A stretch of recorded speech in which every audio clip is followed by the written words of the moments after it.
Jean, chapitre 1.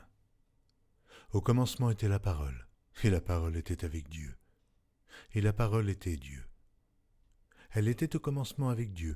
Toutes choses ont été faites par elle, et rien de ce qui a été fait n'a été fait sans elle. En elle était la vie, et la vie était la lumière des hommes. La lumière luit dans les ténèbres, et les ténèbres ne l'ont point reçue. Il y eut un homme envoyé de Dieu, son nom était Jean. Il vint pour servir de témoin, pour rendre témoignage à la lumière, afin que tous crussent par lui. Oh, il n'était pas la lumière, mais il parut pour rendre témoignage à la lumière. Cette lumière était la véritable lumière qui, en venant dans le monde, éclaire tout homme. Elle était dans le monde, et le monde a été fait par elle, et le monde ne l'a point connue. Elle est venue chez les siens, et les siens ne l'ont point reçue. Mais à tous ceux qui l'ont reçue, à ceux qui croient en son nom, elle a donné le pouvoir de devenir enfants de Dieu, lesquels sont nés non du sang, ni de la volonté de la chair, ni de la volonté de l'homme, mais de Dieu. Et la parole a été faite chair, et elle habitait parmi nous pleine de grâce et de vérité.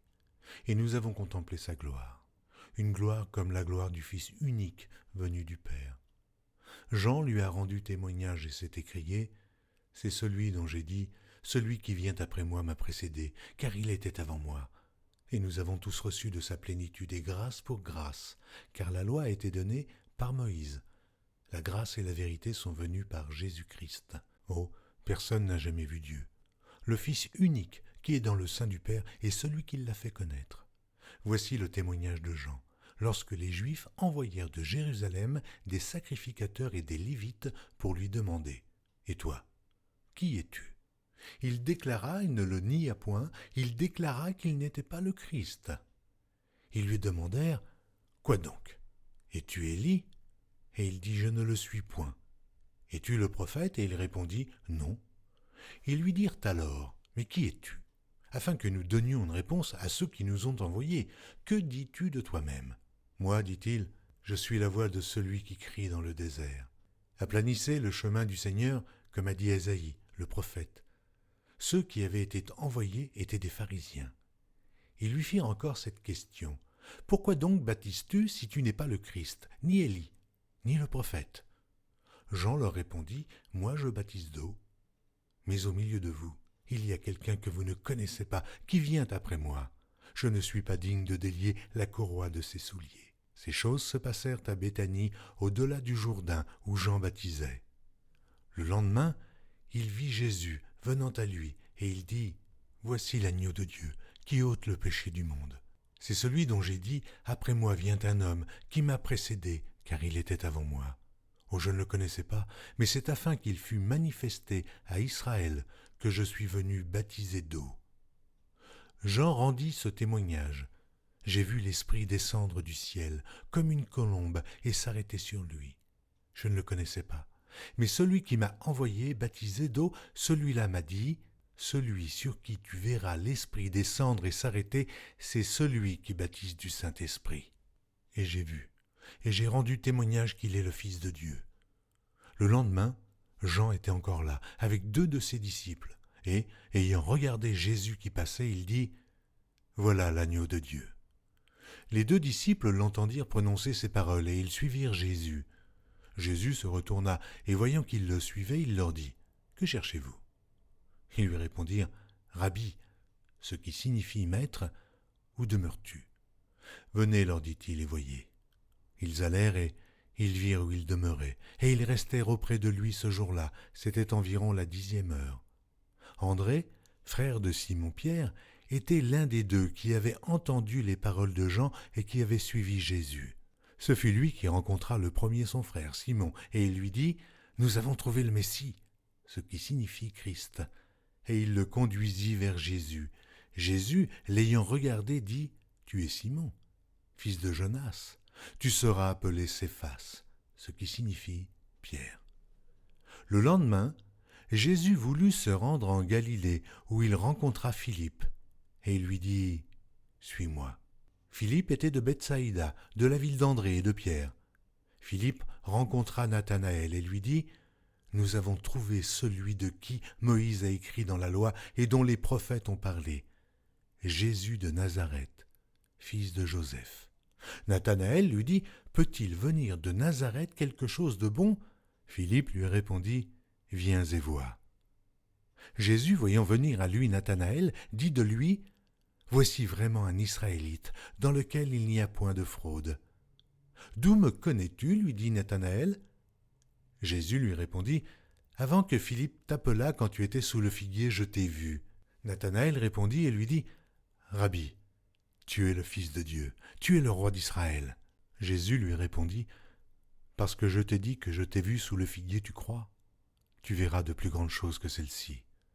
Et lui dit, en vérité, vous verrez désormais le ciel ouvert et les anges de Dieu monter et descendre sur le Fils de l'homme.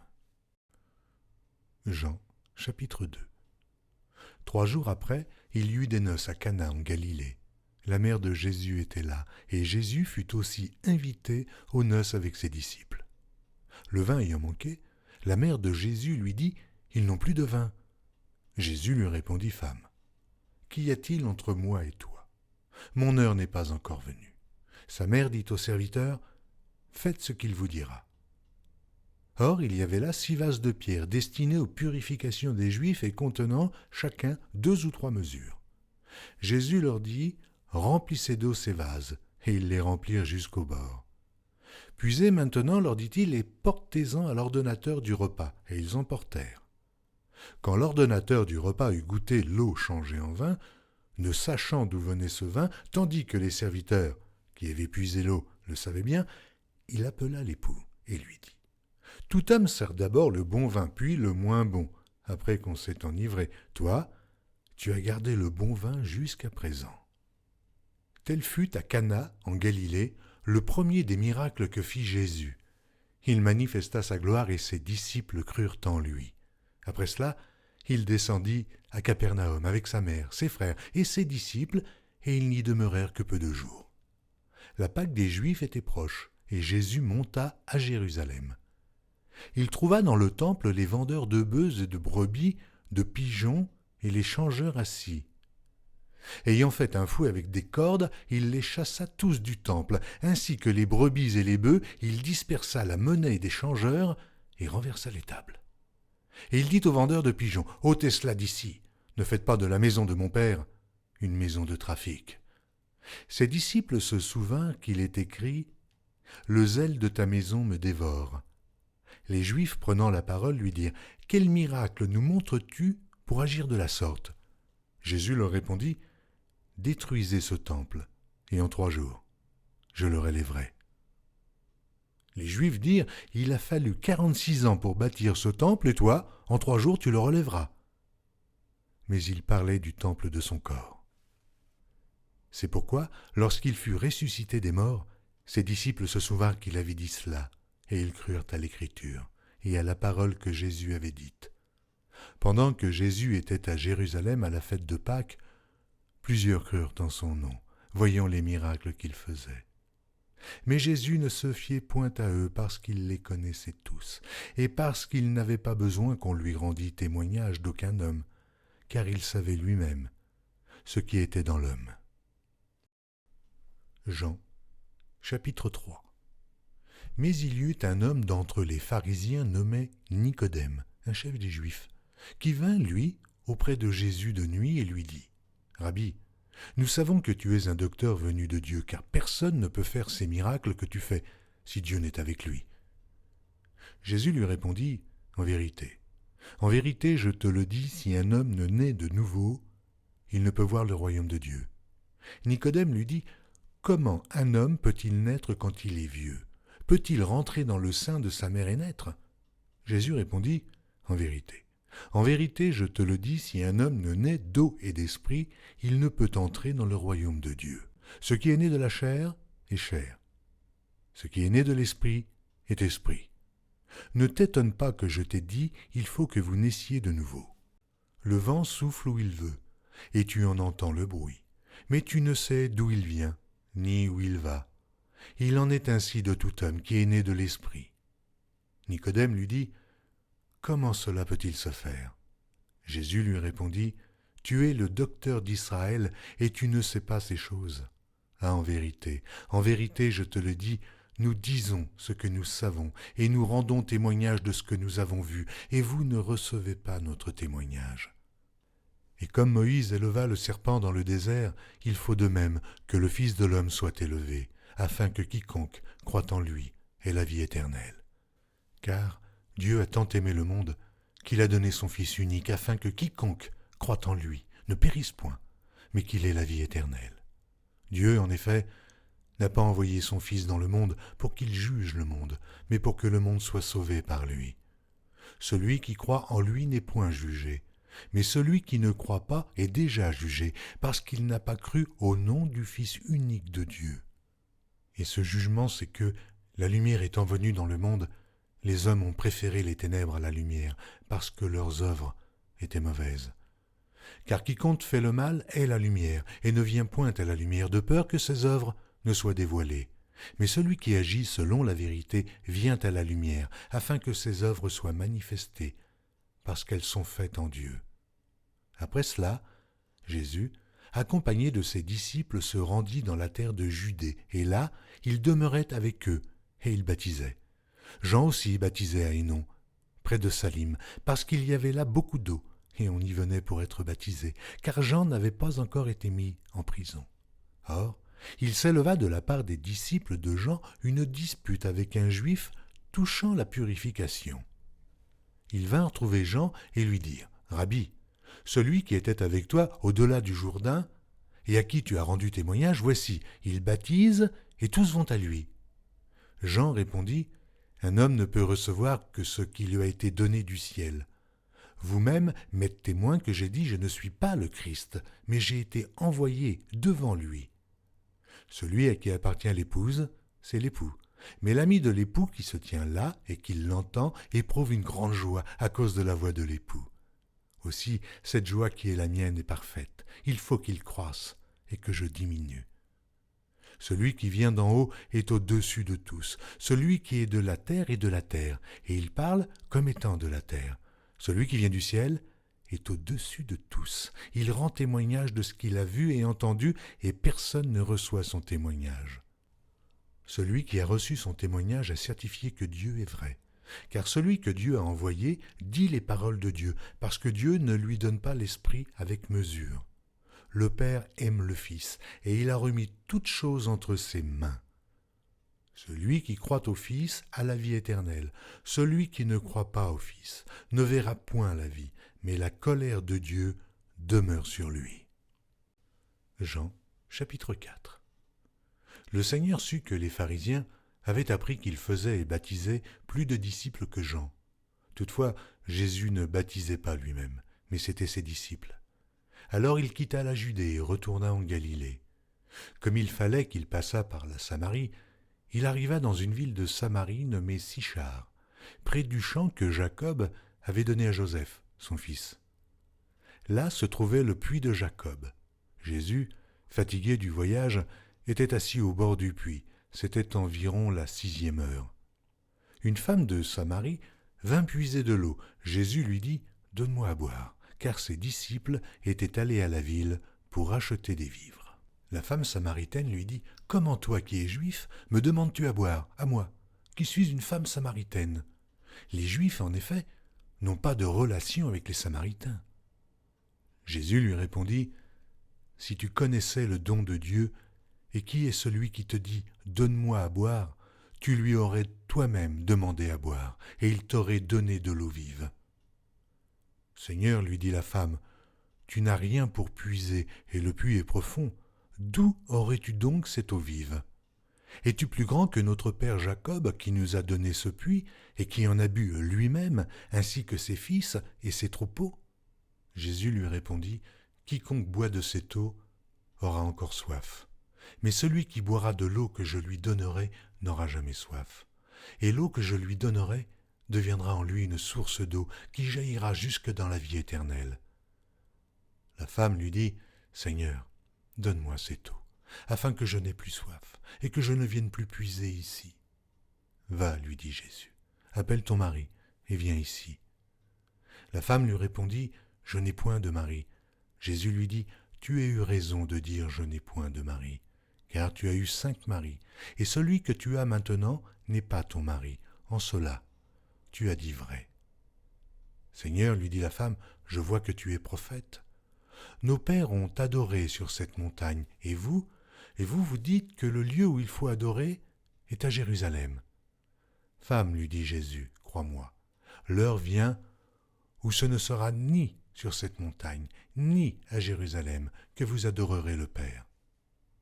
Vous adorez ce que vous ne connaissez pas. Nous adorons ce que nous connaissons, car le salut vient des Juifs.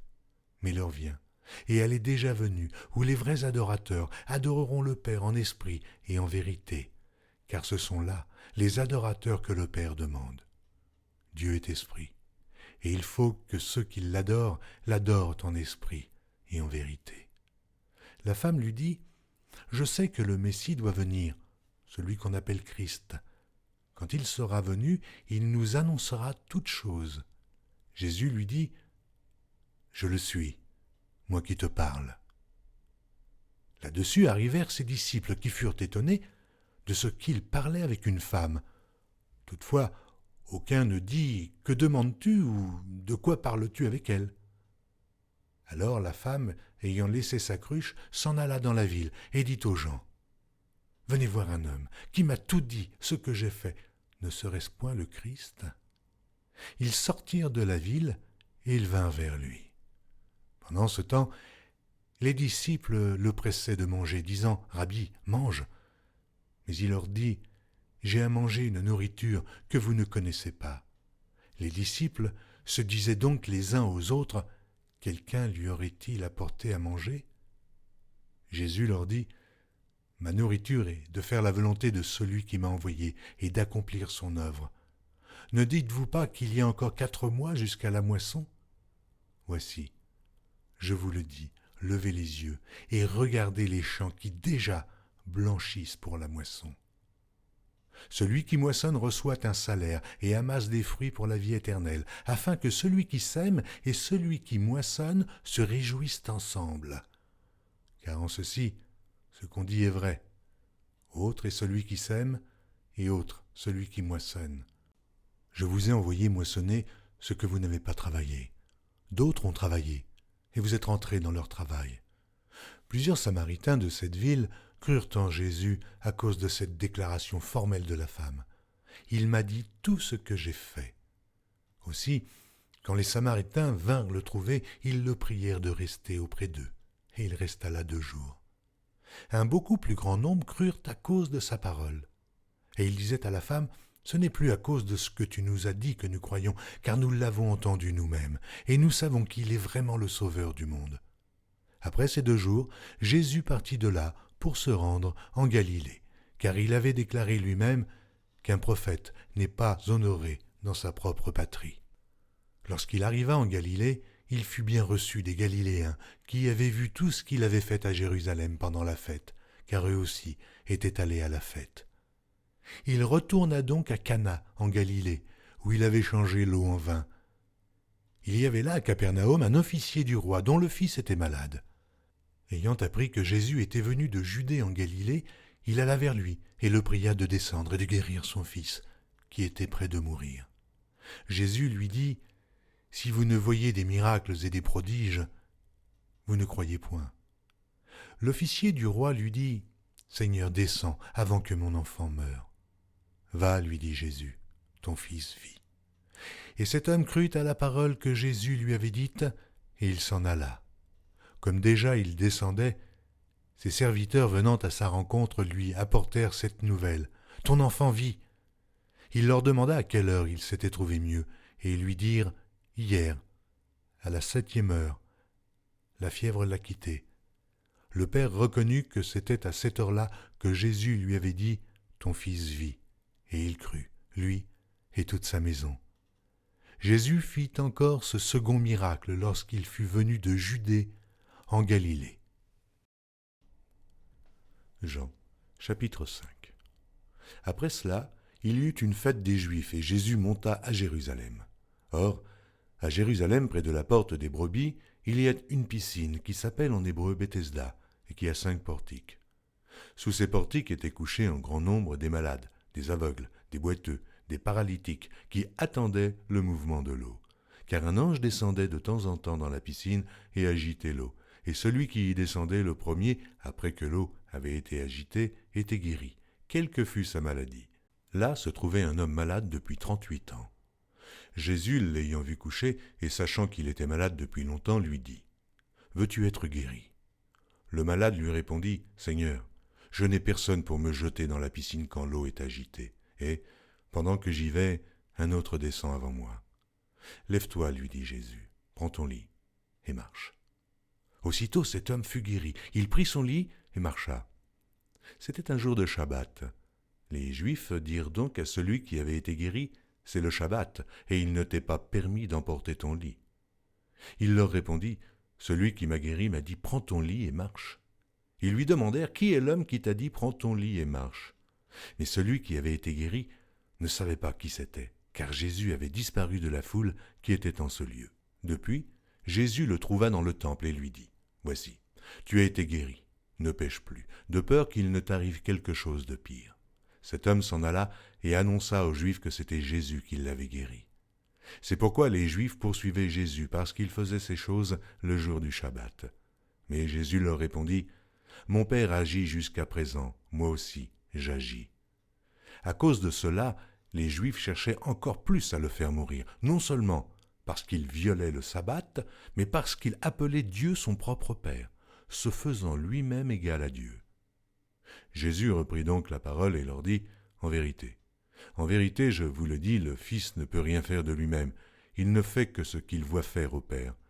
Et tout ce que le Père fait, le Fils aussi le fait pareillement. Car le Père aime le Fils et lui montre tout ce qu'il fait. Et il lui montrera des œuvres plus grandes que celles-ci, afin que vous soyez dans l'étonnement.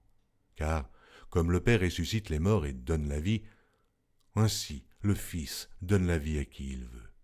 Le Père ne juge personne, mais il a remis tout jugement au Fils, afin que tous honorent le Fils comme ils honorent le Père. Celui qui n'honore pas le Fils n'honore pas le Père qui l'a envoyé. En vérité, je vous le dis, celui qui écoute ma parole et qui croit à celui qui m'a envoyé a la vie éternelle, et ne vient point en jugement, mais il est passé de la mort à la vie. En vérité, je vous le dis, l'heure vient, et elle est déjà venue où les morts entendront la voix du Fils de Dieu, et ceux qui l'auront entendu vivront. Car comme le Père a en lui-même la vie, il a donné au Fils d'avoir la vie en lui-même. Et il lui a donné le pouvoir de juger parce qu'il est le Fils de l'homme. Ne vous étonnez pas de cela, car l'heure vient où tous ceux qui sont dans les sépulcres entendront sa voix et en sortiront. Ceux qui auront fait le bien ressusciteront pour la vie, mais ceux qui auront fait le mal ressusciteront pour le jugement. Je ne puis rien faire de moi-même. Selon que j'entends, je juge, et mon jugement est juste, parce que je ne cherche pas ma volonté, mais la volonté de celui qui m'a envoyé. Si c'est moi qui rends témoignage de moi-même, mon témoignage n'est pas vrai. Il y en a un autre qui rend témoignage de moi, et je sais que le témoignage qu'il rend de moi est vrai. Vous avez envoyé vers Jean, et il a rendu témoignage à la vérité. Pour moi, ce n'est pas d'un homme que je reçois le témoignage, mais je dis ceci afin que vous soyez sauvés. Jean était la lampe qui brûle et qui luit, et vous avez voulu vous réjouir 1 heure à sa lumière. Moi, j'ai un témoignage plus grand que celui de Jean, car les œuvres que le Père m'a donné d'accomplir, ces œuvres mêmes que je fais, témoignent de moi, que c'est le Père qui m'a envoyé. Et le Père qui m'a envoyé a rendu lui-même témoignage de moi. Vous n'avez jamais entendu sa voix, et vous n'avez point vu sa face, et sa parole ne demeure point en vous, parce que vous ne croyez pas à celui qui l'a envoyé. Vous sondez les Écritures parce que vous pensez avoir en elles la vie éternelle. Ce sont elles qui rendent témoignage de moi. Et vous ne voulez pas venir à moi pour avoir la vie. Je ne tire pas ma gloire des hommes, mais je sais que vous n'avez point en vous l'amour de Dieu. Je suis venu au nom de mon Père, et vous ne me recevez pas. Si un autre vient en son propre nom, vous le recevez. Comment pouvez-vous croire, vous qui tirez votre gloire les uns des autres, et qui ne cherchez point la gloire qui vient de Dieu seul? Ne pensez pas que moi, je vous accuserai devant le Père. Celui qui vous accuse, c'est Moïse, en qui vous avez mis votre espérance. Car si vous croyez Moïse, vous me croiriez aussi, parce qu'il a écrit de moi. Mais si vous ne croyez pas à ses écrits, comment croirez-vous à mes paroles ?» Jean, chapitre 6. Après cela, Jésus s'en alla de l'autre côté de la mer de Galilée, de Tibériade. Une grande foule le suivait parce qu'elle voyait les miracles qu'il opérait sur les malades. Jésus monta sur la montagne et là, il s'assit avec ses disciples. Or la Pâque était proche, la fête des Juifs.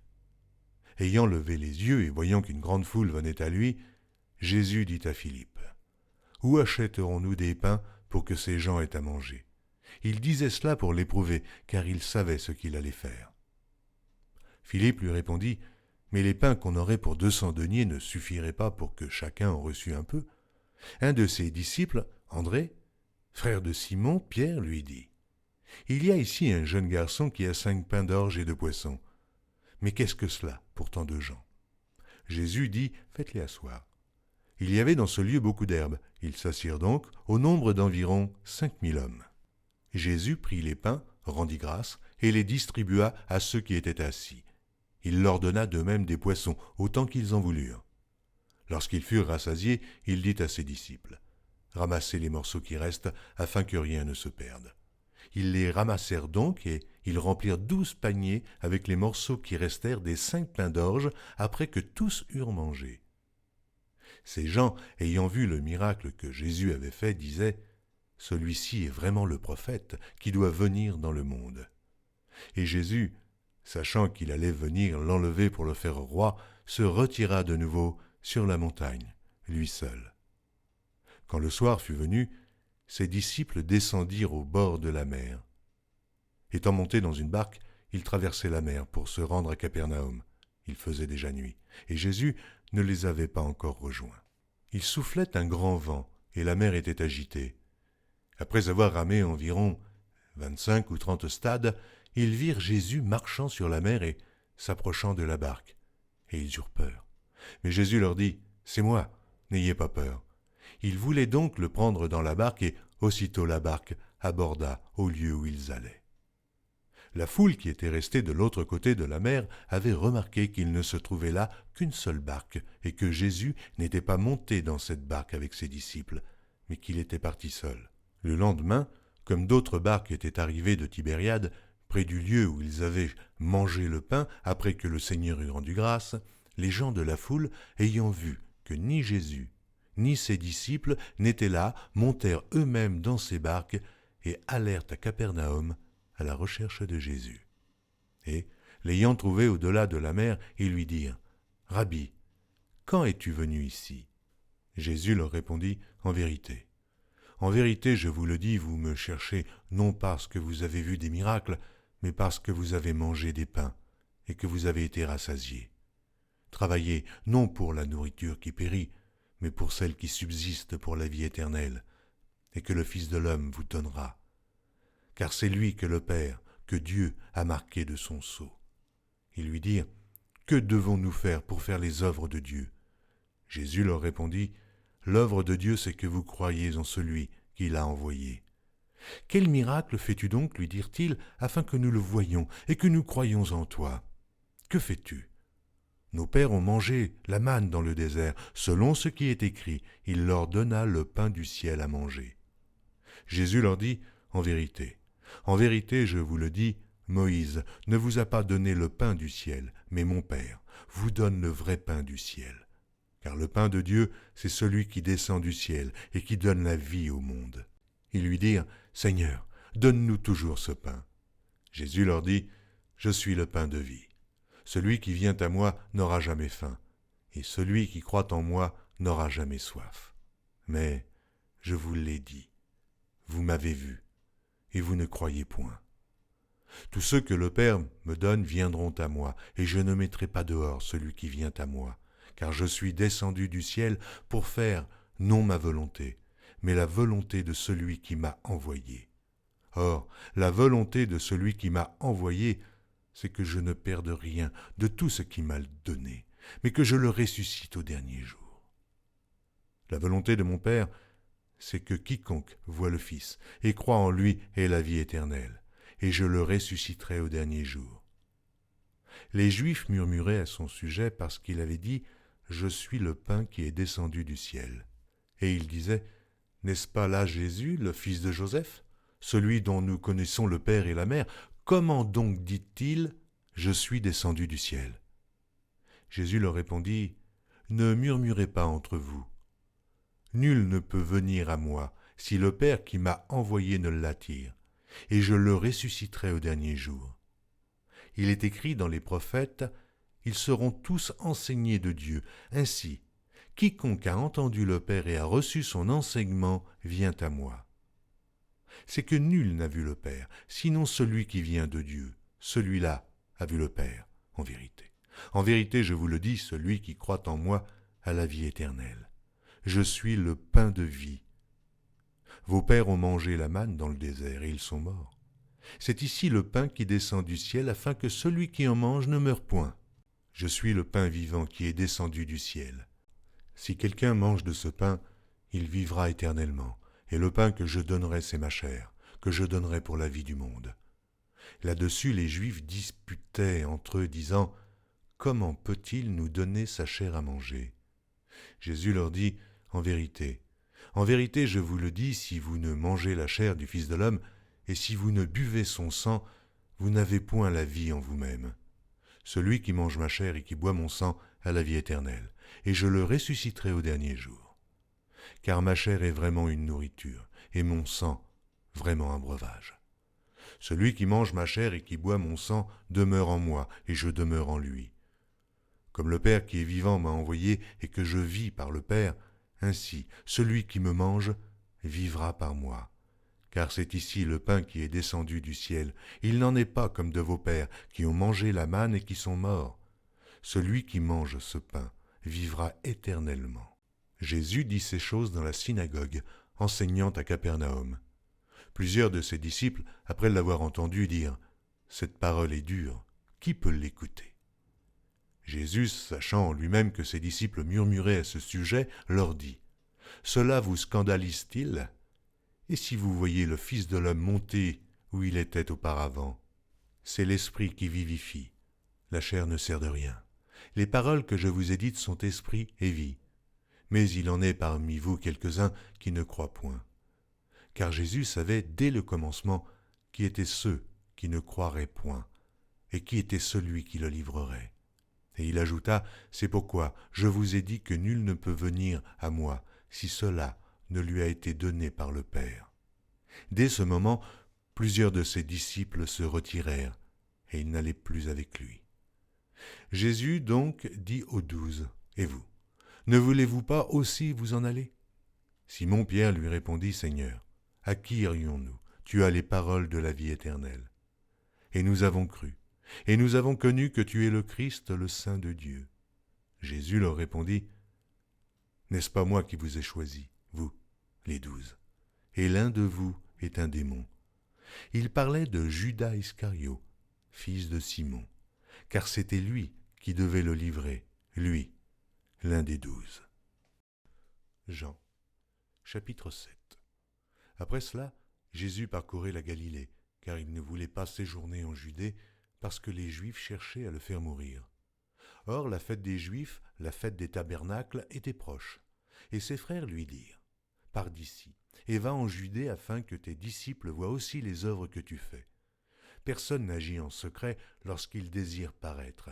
Si tu fais ces choses, montre-toi toi-même au monde. » Car ses frères non plus ne croyaient pas en lui. Jésus leur dit, « Mon temps n'est pas encore venu, mais votre temps est toujours prêt. Le monde ne peut vous haïr. Moi, il me hait, parce que je rends de lui le témoignage que ses œuvres sont mauvaises. Montez-vous à cette fête. Pour moi, je n'y monte point, parce que mon temps n'est pas encore accompli. » Après leur avoir dit cela, il resta en Galilée. Lorsque ses frères furent montés à la fête, il y monta aussi lui-même, non publiquement, mais comme en secret. Les Juifs le cherchaient pendant la fête et disaient « Mais où est-il » Il y avait dans la foule grande rumeur à son sujet. Les uns disaient « C'est un homme de bien », d'autres disaient « Non, il égare la multitude ». Personne toutefois ne parlait librement de lui par crainte des Juifs. Vers le milieu de la fête, Jésus monta au temple et il enseignait. Les Juifs s'étonnaient, disant « Comment connaît-il les Écritures, lui qui n'a point étudié. Jésus leur répondit, « Ma doctrine n'est pas de moi, mais de celui qui m'a envoyé. Si quelqu'un veut faire sa volonté, il connaîtra si ma doctrine est de Dieu, ou si je parle de mon chef. Celui qui parle de son chef cherche sa propre gloire, mais celui qui cherche la gloire de celui qui l'a envoyé, celui-là est vrai, et il n'y a point d'injustice en lui. Moïse ne vous a-t-il pas donné la loi, et nul de vous n'observe la loi? Pourquoi cherchez-vous à me faire mourir ?» La foule répondit, « Tu as un démon. Qu'est-ce qui cherche à te faire mourir ?» Jésus leur répondit, « J'ai fait une œuvre, et vous en êtes tous étonnés. Moïse vous a donné la circoncision, non qu'elle vienne de Moïse, car elle vient des patriarches. Si vous circoncisez un homme le jour du Shabbat, si un homme reçoit la circoncision le jour du Shabbat, afin que la loi de Moïse ne soit pas violée, pourquoi vous irritez-vous contre moi de ce que j'ai guéri un homme tout entier le jour du Shabbat? Ne jugez pas selon l'apparence, mais jugez selon la justice. » Quelques habitants de Jérusalem disaient, « N'est-ce pas là celui qu'il cherche à faire mourir? Et voici, il parle librement, et ils ne lui disent rien. Est-ce que vraiment les chefs auraient reconnu qu'il est le Christ?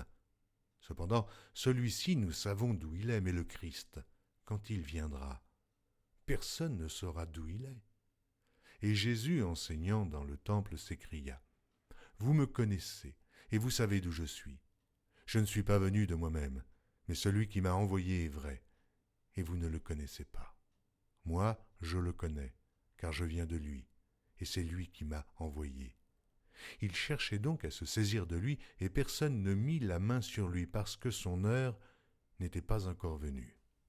Plusieurs parmi la foule crurent en lui, et ils disaient, « Le Christ, quand il viendra, fera-t-il plus de miracles que n'en fait celui-ci » Les pharisiens entendirent la foule murmurant de lui ces choses, alors les principaux sacrificateurs et les pharisiens envoyèrent des huissiers pour le saisir.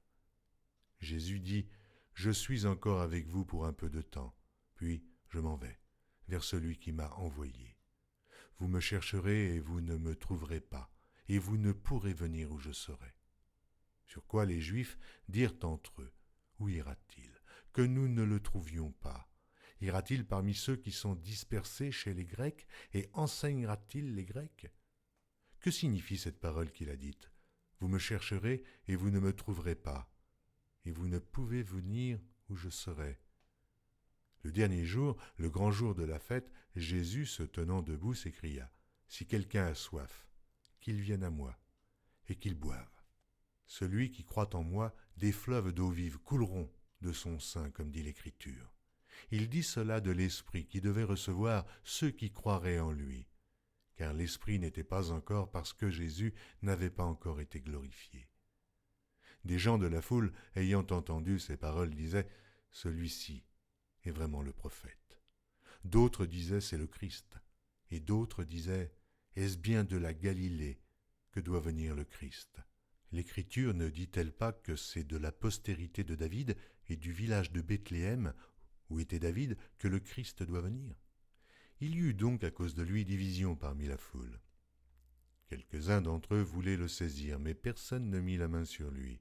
Aussi, les huissiers retournèrent vers les principaux sacrificateurs et les pharisiens, et ceux-ci leur dirent, « Pourquoi ne l'avez-vous pas amené ?» Les huissiers répondirent, « Jamais homme n'a parlé comme cet homme. » Les pharisiens leur répliquèrent, « Est-ce que vous aussi, vous avez été séduits? Y a-t-il quelqu'un des chefs ou des pharisiens qui ait cru en lui? » Mais cette foule, qui ne connaît pas la loi, ce sont des maudits.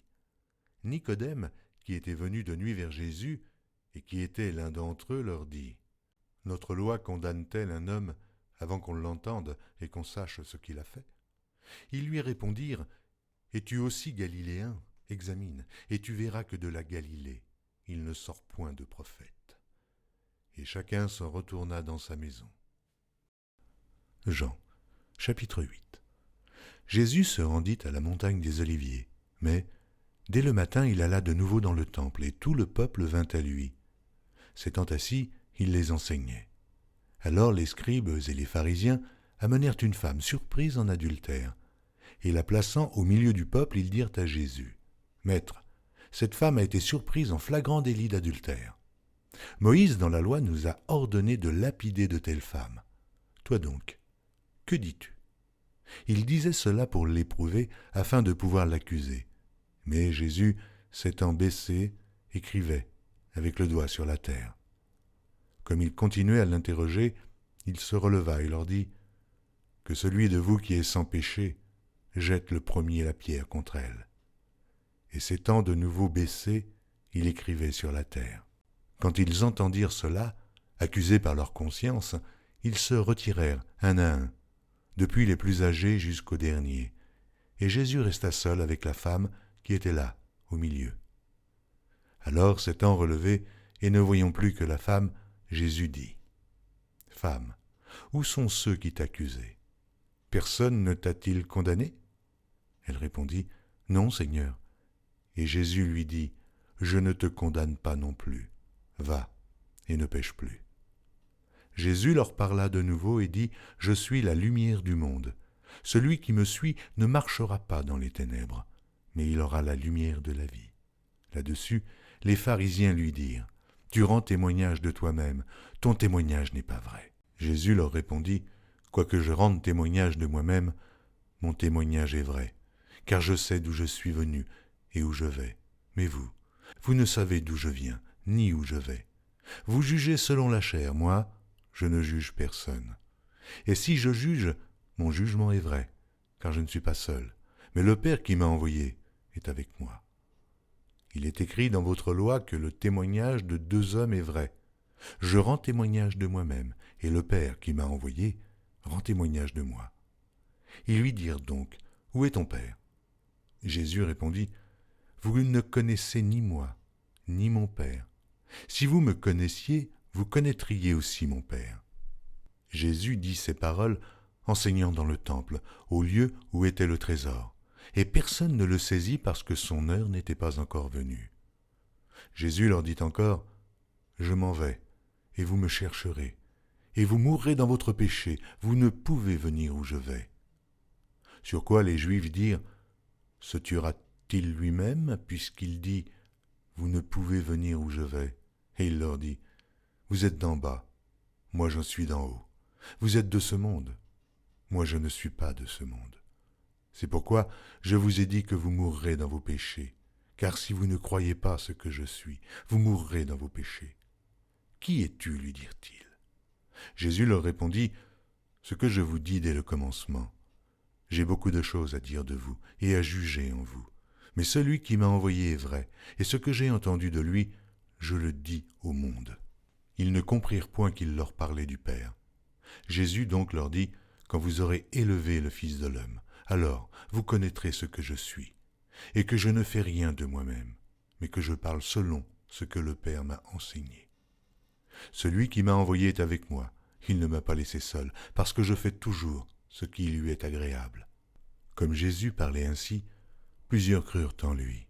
Et il dit aux Juifs qui avaient cru en lui, « Si vous demeurez dans ma parole, vous êtes vraiment mes disciples. Vous connaîtrez la vérité, et la vérité vous affranchira. » Ils lui répondirent, « Nous sommes la postérité d'Abraham, et nous ne fûmes jamais esclaves de personne. Comment dis-tu, vous deviendrez libres ? » En vérité, je vous le dis, leur répliqua Jésus, quiconque se livre au péché est esclave du péché. Or, l'esclave ne demeure pas toujours dans la maison, le Fils y demeure toujours. Si donc le Fils vous affranchit, vous serez réellement libre. Je sais que vous êtes la postérité d'Abraham, mais vous cherchez à me faire mourir, parce que ma parole ne pénètre pas en vous. Je dis ce que j'ai vu chez mon Père, et vous, vous faites ce que vous avez entendu de la part de votre Père. Ils lui répondirent, « Notre Père, c'est Abraham. » Jésus leur dit, « Si vous étiez enfants d'Abraham, vous feriez les œuvres d'Abraham. Mais maintenant, vous cherchez à me faire mourir. Moi qui vous ai dit la vérité, que j'ai entendue de Dieu. Cela, Abraham ne l'a point fait. Vous êtes les œuvres de votre Père. » Ils lui dirent, « Nous ne sommes pas des enfants illégitimes, nous avons un seul Père, Dieu. » Jésus leur dit, « Si Dieu était votre Père, vous m'aimeriez, car c'est de Dieu que je suis sorti et que je viens. Je ne suis pas venu de moi-même, mais c'est lui qui m'a envoyé. Pourquoi ne comprenez-vous pas mon langage ? Parce que vous ne pouvez écouter ma parole. Vous avez pour père le diable, et vous voulez accomplir les désirs de votre père. Il a été meurtrier dès le commencement, et il ne se tient pas dans la vérité, parce qu'il n'y a pas de vérité en lui. Lorsqu'il profère le mensonge, il parle de son propre fond, car il est menteur, et le père du mensonge. Et moi, parce que je dis la vérité, vous ne me croyez pas. Qui de vous me convaincra de péché? Si je dis la vérité, pourquoi ne me croyez-vous pas? Celui qui est de Dieu écoute les paroles de Dieu. Vous n'écoutez pas, parce que vous n'êtes pas de Dieu. Les Juifs lui répondirent, « N'avons-nous pas raison de dire que tu es un Samaritain et que tu as un démon ?»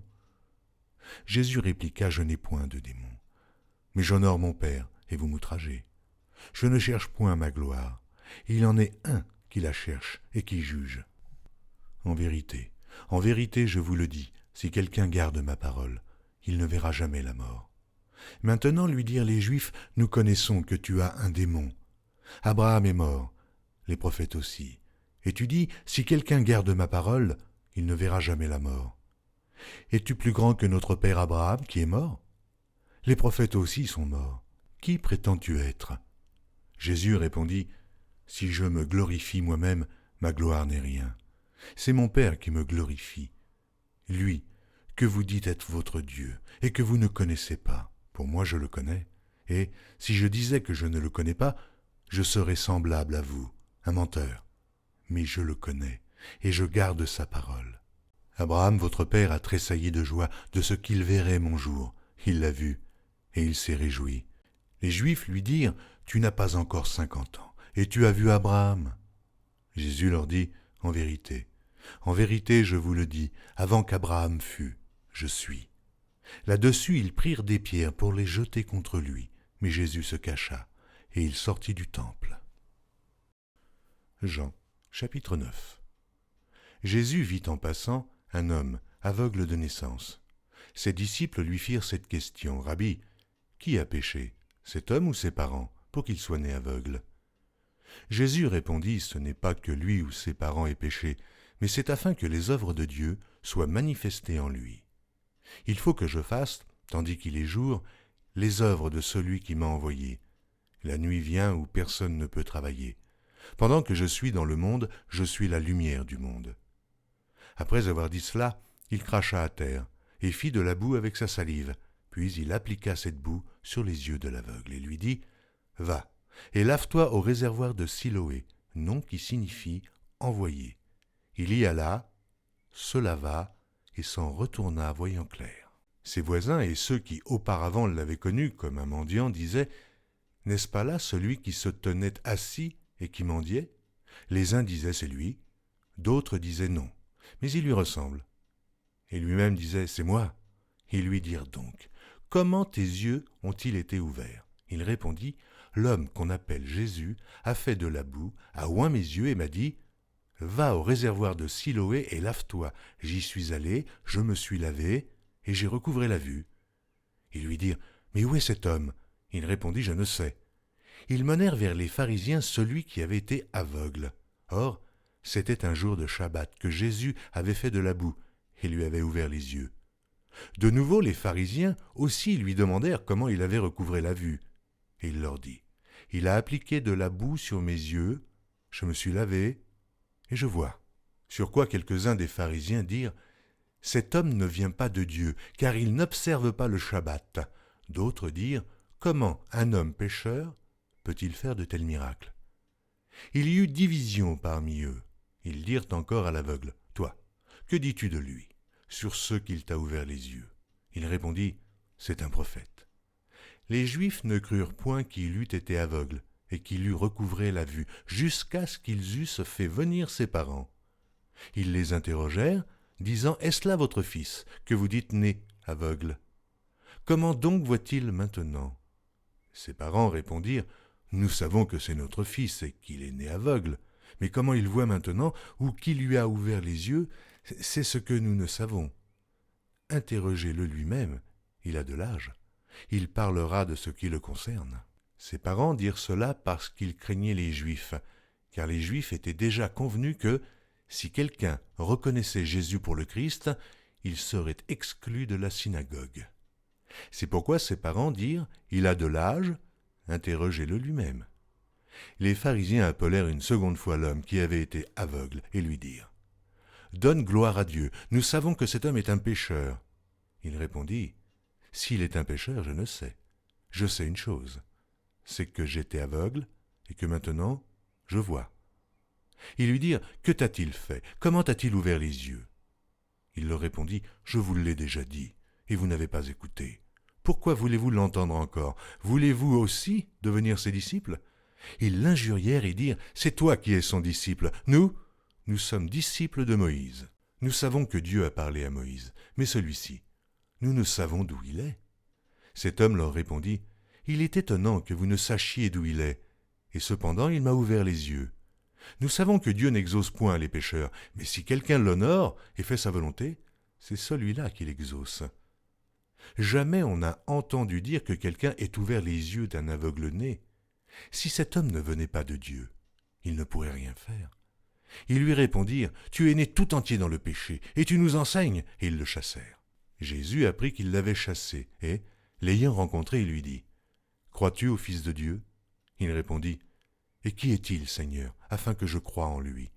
« Tu l'as vu, lui dit Jésus, et celui qui te parle, c'est lui. » Et il dit « Je crois, Seigneur » et il se prosterna devant lui. Puis Jésus dit « Je suis venu dans ce monde pour un jugement, pour que ceux qui ne voient point voient, et que ceux qui voient deviennent aveugles. » Quelques pharisiens qui étaient avec lui, ayant entendu ces paroles, lui dirent « Nous aussi, sommes-nous aveugles ?» Jésus leur répondit « Si vous étiez aveugles, vous n'auriez pas de péché. Mais maintenant vous dites « Nous voyons », et c'est pour cela que votre péché subsiste. » Jean, chapitre 10. En vérité, je vous le dis, celui qui n'entre pas par la porte dans la bergerie, mais qui y monte par ailleurs, est un voleur et un brigand. Mais celui qui entre par la porte est le berger des brebis. Le portier lui ouvre, et les brebis entendent sa voix. Il appelle par leur nom les brebis qui lui appartiennent, et il les conduit dehors. Lorsqu'il a fait sortir toutes ses propres brebis, il marche devant elles, et les brebis le suivent, parce qu'elles connaissent sa voix. Elles ne suivront point un étranger, mais elles fuiront loin de lui, parce qu'elles ne connaissent pas la voix des étrangers. Jésus leur dit cette parabole, mais ils ne comprirent pas de quoi il leur parlait. Jésus leur dit encore en vérité, je vous le dis, je suis la porte des brebis. Tous ceux qui sont venus avant moi sont des voleurs et des brigands, mais les brebis ne les ont point écoutés. Je suis la porte. Si quelqu'un entre par moi, il sera sauvé. Il entrera et il sortira, et il trouvera des pâturages. Le voleur ne vient que pour dérober, égorger et détruire.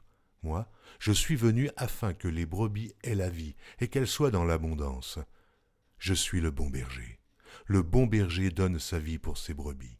Mais le mercenaire, qui n'est pas le berger et à qui n'appartiennent pas les brebis, voit venir le loup, abandonne les brebis et prend la fuite, et le loup les ravit et les disperse. Le mercenaire s'enfuit parce qu'il est mercenaire et qu'il ne se met point en peine des brebis. Je suis le bon berger. Je connais mes brebis, et elles me connaissent, comme le Père me connaît et comme je connais le Père, et je donne ma vie pour mes brebis. J'ai encore d'autres brebis qui ne sont pas de cette bergerie. Celles-là, il faut que je les amène, elles entendront ma voix, et il y aura un seul troupeau et un seul berger. Le Père m'aime parce que je donne ma vie afin de la reprendre. Personne ne me l'ôte, mais je la donne de moi-même. J'ai le pouvoir de la donner, et j'ai le pouvoir de la reprendre. Tel est l'ordre que j'ai reçu de mon Père. Il y eut de nouveau, à cause de ces paroles, division parmi les Juifs. Plusieurs d'entre eux disaient « Il a un démon, il est fou. Pourquoi l'écoutez-vous » D'autres disaient « Ce ne sont pas les paroles d'un démoniaque. Un démon peut-il ouvrir les yeux des aveugles ?» On célébrait à Jérusalem la fête de la dédicace. C'était l'hiver. Et Jésus se promenait dans le temple, sous le portique de Salomon. Les Juifs l'entourèrent et lui dirent « Jusque à quand tiendras-tu nos esprits en suspens? Si tu es le Christ, dis-le-nous, franchement. » Jésus leur dit « Je vous l'ai dit, et vous ne croyez pas. Les œuvres que je fais au nom de mon Père rendent témoignage de moi. Mais vous ne me croyez pas, parce que vous n'êtes pas de mes brebis. Mes brebis entendent ma voix, je les connais, et elles me suivent. Je donne la vie éternelle, et elles ne périront jamais, et personne ne les ravira de ma main. Mon Père qui me les a données est plus grand que tous, et personne ne peut les ravir de la main de mon Père. Moi et le Père, nous sommes un. » Alors les Juifs prirent de nouveau des pierres pour le lapider. Jésus leur dit, « Je vous ai fait voir plusieurs bonnes œuvres venant de mon Père. Et pour laquelle me lapidez-vous » Les Juifs répondirent, « Ce n'est point pour une bonne œuvre que nous te lapidons, mais pour un blasphème, et parce que toi, qui es homme, tu te fais Dieu. » Jésus leur répondit, « N'est-il pas écrit dans votre loi, j'ai dit, vous êtes des dieux ?» Si elle a appelé Dieu ceux à qui la parole de Dieu a été adressée, et si l'Écriture ne peut être anéantie, celui que le Père a sanctifié et envoyé dans le monde, vous lui dites, tu blasphèmes. Et cela parce que j'ai dit, je suis le Fils de Dieu. Si je ne fais pas les œuvres de mon Père, ne me croyez pas. Mais si je les fais quand même, vous ne me croyez point. Croyez à ces œuvres, afin que vous sachiez et reconnaissiez que le Père est en moi et que je suis dans le Père. Là-dessus, ils cherchèrent encore à le saisir, mais il s'échappa de leurs mains. Jésus s'en alla de nouveau au-delà du Jourdain, dans le lieu où Jean avait d'abord baptisé, et il y demeura. Beaucoup de gens vinrent à lui, et ils disaient, « Jean n'a fait aucun miracle, mais tout ce que Jean a dit de cet homme était vrai. » Et dans ce lieu-là, plusieurs crurent en lui. Jean, chapitre 11. Il y avait un homme malade, Lazare, de Béthanie, village de Marie et de Marthe, sa sœur. C'était cette Marie qui oignit de parfum le Seigneur et qui lui essuya les pieds avec ses cheveux, et c'était son frère Lazare qui était malade. Les sœurs envoyèrent dire à Jésus, « Seigneur, voici celui que tu aimes est malade. » Après avoir entendu cela, Jésus dit, « Cette maladie n'est point à la mort, mais elle est pour la gloire de Dieu, afin que le Fils de Dieu soit glorifié par elle. » Or Jésus aimait Marthe, et sa sœur, et Lazare. Lors donc qu'il eut appris que Lazare était malade, il resta 2 jours encore dans le lieu où il était, et il dit ensuite aux disciples, « Retournons en Judée. » Les disciples lui dirent, « Rabbi, les Juifs tout récemment cherchaient à te lapider, et tu retournes en Judée. » Jésus répondit, « N'y a-t-il pas 12 heures au jour? Si quelqu'un marche pendant le jour, il ne bronche point, parce qu'il voit la lumière de ce monde. Mais si quelqu'un marche pendant la nuit, il bronche, parce que la lumière n'est pas en lui. » Après ces paroles, il leur dit, « Lazare, notre ami, dort, mais je vais le réveiller. » Les disciples lui dirent, « Seigneur, s'il dort, il sera guéri. » Jésus avait parlé de sa mort, mais ils crurent qu'il parlait de l'assoupissement du sommeil. Alors Jésus leur dit ouvertement, « Lazare est mort. Et à cause de vous, afin que vous croyiez, je me réjouis de ce que je n'étais pas là. Mais allons vers lui. » Sur quoi Thomas, appelé Didyme, dit aux autres disciples, « Allons aussi, afin de mourir avec lui. » Jésus, étant arrivé là, trouva que Lazare était déjà depuis 4 jours dans le sépulcre. Et, comme Béthanie était près de Jérusalem, à 15 stades environ, beaucoup de Juifs étaient venus vers Marthe et Marie pour les consoler de la mort de leur frère. Lorsque Marthe apprit que Jésus arrivait, elle alla au-devant de lui, tandis que Marie se tenait assise à la maison. Marthe dit à Jésus, « Seigneur, si tu eusses été ici, mon frère ne serait pas mort. Mais maintenant même, je sais que tout ce que tu demanderas à Dieu, Dieu te l'accordera. » Jésus lui dit, « Ton frère ressuscitera. » « Je sais, lui répondit Marthe, qu'il ressuscitera la résurrection au dernier jour. » Jésus lui dit, « Je suis la résurrection et la vie. Celui qui croit en moi vivra quand même il serait mort. Et quiconque vit et croit en moi ne mourra jamais. Crois-tu cela ?» Elle lui dit, « Oui, Seigneur, je le crois. Je crois que tu es le Christ, le Fils de Dieu, qui devait venir dans le monde. » Ayant ainsi parlé, elle s'en alla.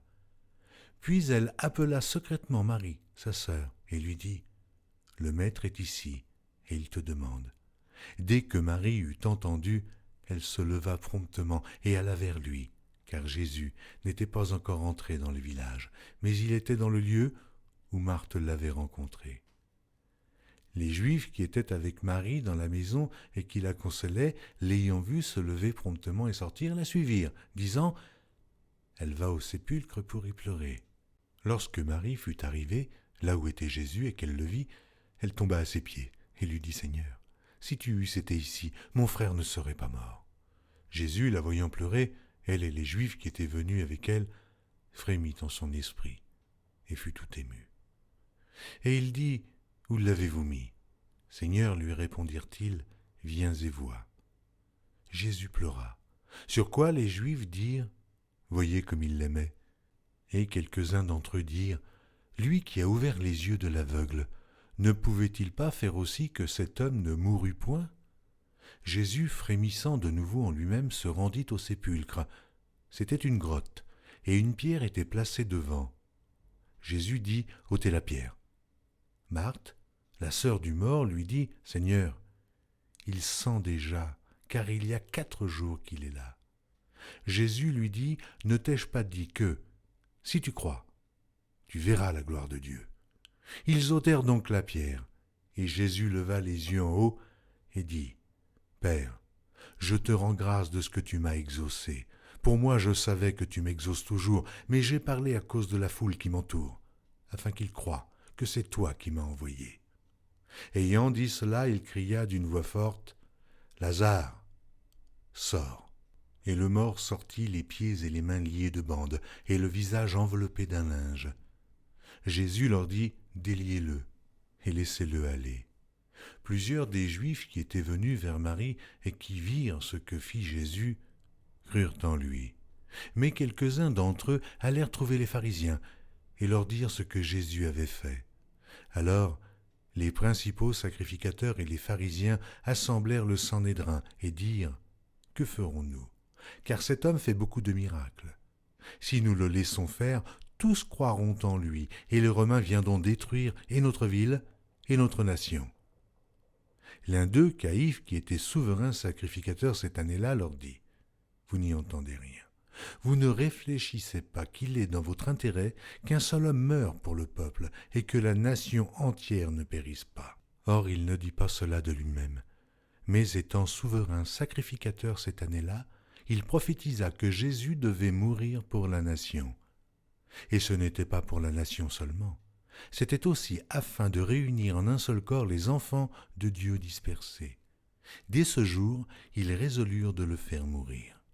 C'est pourquoi Jésus ne se montra plus ouvertement parmi les Juifs, mais il se retira dans la contrée voisine du désert, dans une ville appelée Éphraïm, et là, il demeurait avec ses disciples.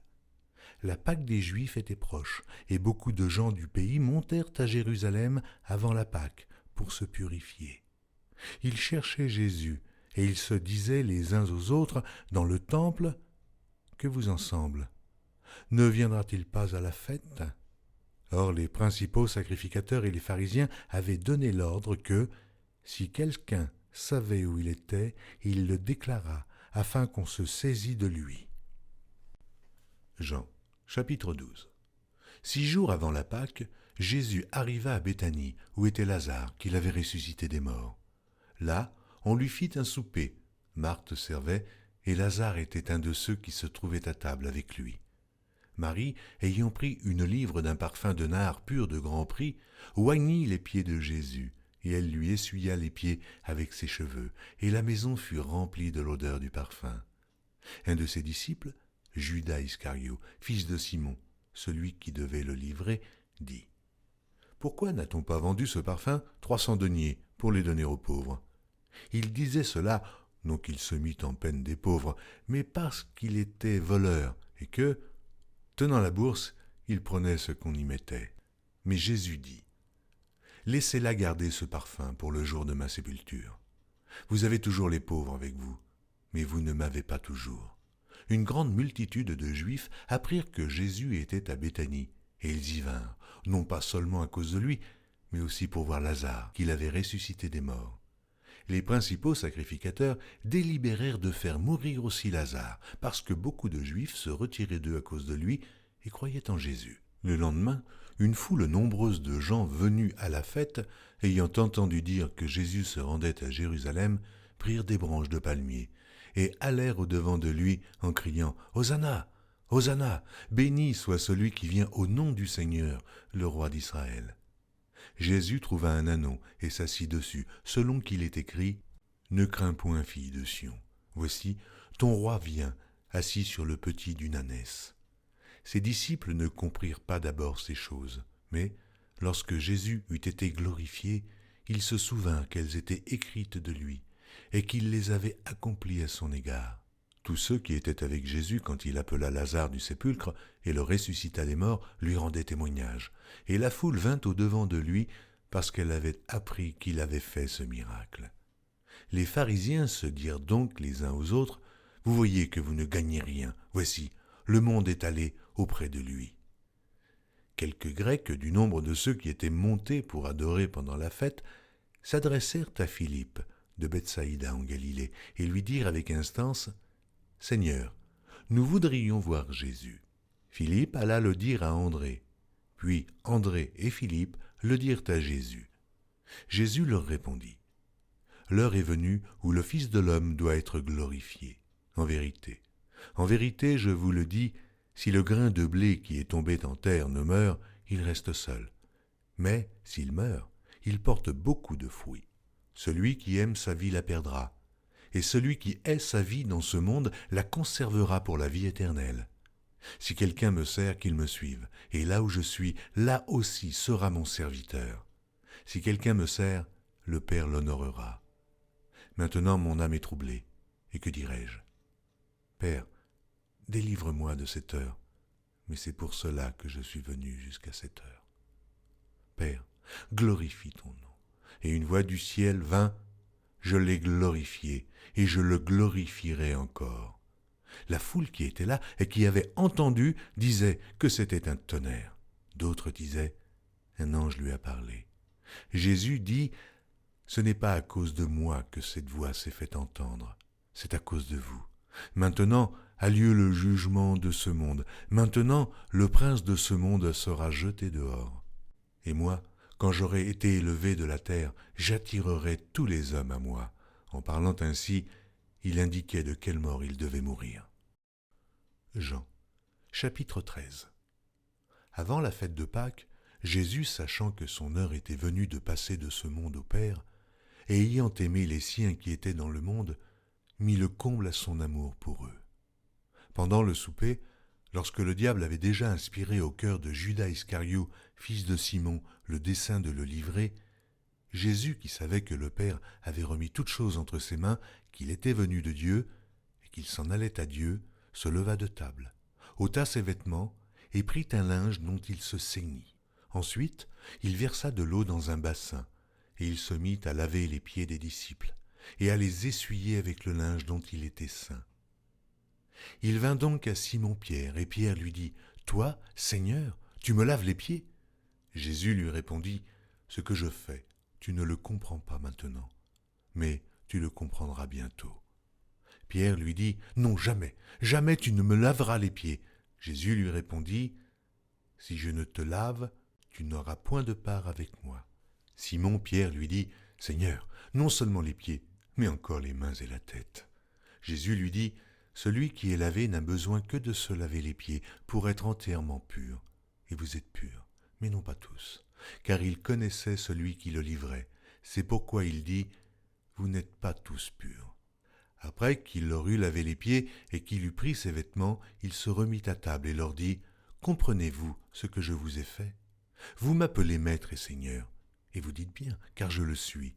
Si donc je vous ai lavé les pieds, moi, le Seigneur et le Maître, vous devez aussi vous laver les pieds les uns aux autres, car je vous ai donné un exemple, afin que vous fassiez comme je vous ai fait. En vérité, je vous le dis, le serviteur n'est pas plus grand que son Seigneur, ni l'apôtre plus grand que celui qui l'a envoyé. Si vous savez ces choses, vous êtes heureux, pourvu que vous les pratiquiez. Ce n'est pas de vous tous que je parle, je connais ceux que j'ai choisis. Mais il faut que l'Écriture s'accomplisse. Celui qui mange avec moi le pain a levé son talon contre moi. Dès à présent, je vous le dis, avant que la chose arrive, afin que, lorsqu'elle arrivera, vous croyiez à ce que je suis.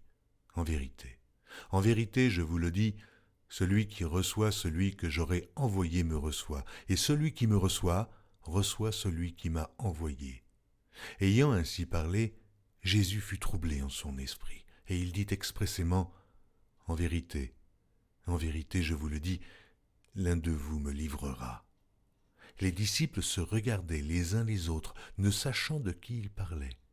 Un des disciples, celui que Jésus aimait, était couché sur le sein de Jésus. Simon, Pierre, lui fit signe de demander qui était celui dont parlait Jésus. Et ce disciple, s'étant penché sur la poitrine de Jésus, lui dit, « Seigneur, qui est-ce » Jésus répondit, « C'est celui à qui je donnerai le morceau trempé. » Et, ayant trempé le morceau, il le donna à Judas, fils de Simon l'Iscario. Dès que le morceau fut donné, Satan entra dans Judas. Jésus lui dit, « Ce que tu fais, fais-le promptement. » Mais aucun de ceux qui étaient à table ne comprit pourquoi il lui disait cela, car quelques-uns pensaient que, comme Judas avait la bourse, Jésus voulait lui dire « Achète ce dont nous avons besoin pour la fête », ou qu'il lui commandait de donner quelque chose aux pauvres. Judas, ayant pris le morceau, se hâta de sortir. Il était nuit. Lorsque Judas fut sorti, Jésus dit « Maintenant, le Fils de l'homme a été glorifié, et Dieu a été glorifié en lui. Si Dieu a été glorifié en lui, Dieu aussi le glorifiera en lui-même, et il se glorifiera bientôt. Mes petits enfants, je suis pour peu de temps encore avec vous. Vous me chercherez et, comme j'ai dit aux Juifs, vous ne pouvez venir où je vais. Je vous le dis aussi maintenant. Je vous donne un commandement nouveau. Aimez-vous les uns les autres comme je vous ai aimés. Vous aussi, aimez-vous les uns les autres. À ceci, tous connaîtront que vous êtes mes disciples, si vous avez de l'amour les uns pour les autres. » Simon Pierre lui dit, « Seigneur, où vas-tu » Jésus répondit, « Tu ne peux pas maintenant me suivre où je vais, mais tu me suivras plus tard. » « Seigneur, lui dit Pierre, pourquoi ne puis-je pas te suivre maintenant ? Je donnerai ma vie pour toi. » Jésus répondit, « Tu donneras ta vie pour moi. En vérité, je te le dis, le coq ne chantera pas que tu ne m'aies renié 3 fois. » Jean, chapitre 14. Que votre cœur ne se trouble point. Croyez en Dieu et croyez en moi. Il y a plusieurs demeures dans la maison de mon Père. Si cela n'était pas, je vous l'aurais dit, je vais vous préparer une place. Et lorsque je m'en serai allé et que je vous aurai préparé une place, je reviendrai et je vous prendrai avec moi, afin que là où je suis, vous y soyez aussi. Vous savez où je vais, et vous en savez le chemin. Thomas lui dit, « Seigneur, nous ne savons où tu vas. Comment pouvons-nous en savoir le chemin ?» Jésus lui dit, « Je suis le chemin, la vérité et la vie. Nul ne vient au Père que par moi. Si vous me connaissiez, vous connaîtriez aussi mon Père, et dès maintenant vous le connaissez, et vous l'avez vu. » Philippe lui dit, « Seigneur, montre-nous le Père, et cela nous suffit. » Jésus lui dit, « Il y a si longtemps que je suis avec vous, et tu ne m'as pas connu, Philippe. Celui qui m'a vu a vu le Père. Comment dis-tu, montre-nous le Père ? Ne crois-tu pas que je suis dans le Père, et que le Père est en moi ? Les paroles que je vous dis, je ne les dis pas de moi-même, et le Père qui demeure en moi, c'est lui qui fait les œuvres. Croyez-moi, je suis dans le Père, et le Père est en moi. Croyez du moins à cause de ses œuvres. En vérité, je vous le dis, celui qui croit en moi fera aussi les œuvres que je fais, et il en fera de plus grandes, parce que je m'en vais au Père. Et tout ce que vous demanderez en mon nom, je le ferai, afin que le Père soit glorifié par le Fils. Si vous demandez quelque chose en mon nom, je le ferai. Si vous m'aimez, gardez mes commandements. Et moi je prierai le Père, et il vous donnera un autre consolateur, afin qu'il demeure éternellement avec vous, l'Esprit de vérité, que le monde ne peut recevoir, parce qu'il ne le voit point et ne le connaît point, mais vous le connaissez, car il demeure avec vous, et il sera en vous. Je ne vous laisserai pas orphelins, je viendrai à vous. Encore un peu de temps, et le monde ne me verra plus, mais vous me verrez, car je vis, et vous vivrez aussi. En ce jour-là, vous connaîtrez que je suis en mon Père, que vous êtes en moi, et que je suis en vous. Celui qui a mes commandements et qui les garde, c'est celui qui m'aime, et celui qui m'aime sera aimé de mon Père, je l'aimerai, et je me ferai connaître à lui. Jude, non pas l'Iscario, lui dit « Seigneur, d'où vient que tu te feras connaître à nous et non au monde ?» Jésus lui répondit « Si quelqu'un m'aime, il gardera ma parole, et mon Père l'aimera. Nous viendrons à lui, et nous ferons notre demeure chez lui. Celui qui ne m'aime pas ne garde point mes paroles. Et la parole que vous entendez, ce n'est pas de moi, mais du Père qui m'a envoyé. Je vous ai dit ces choses pendant que je demeure avec vous. Mais le Consolateur, l'Esprit Saint, que le Père enverra en mon nom, vous enseignera toutes choses et vous rappellera tout ce que je vous ai dit. Je vous laisse ma paix. Je vous donne ma paix.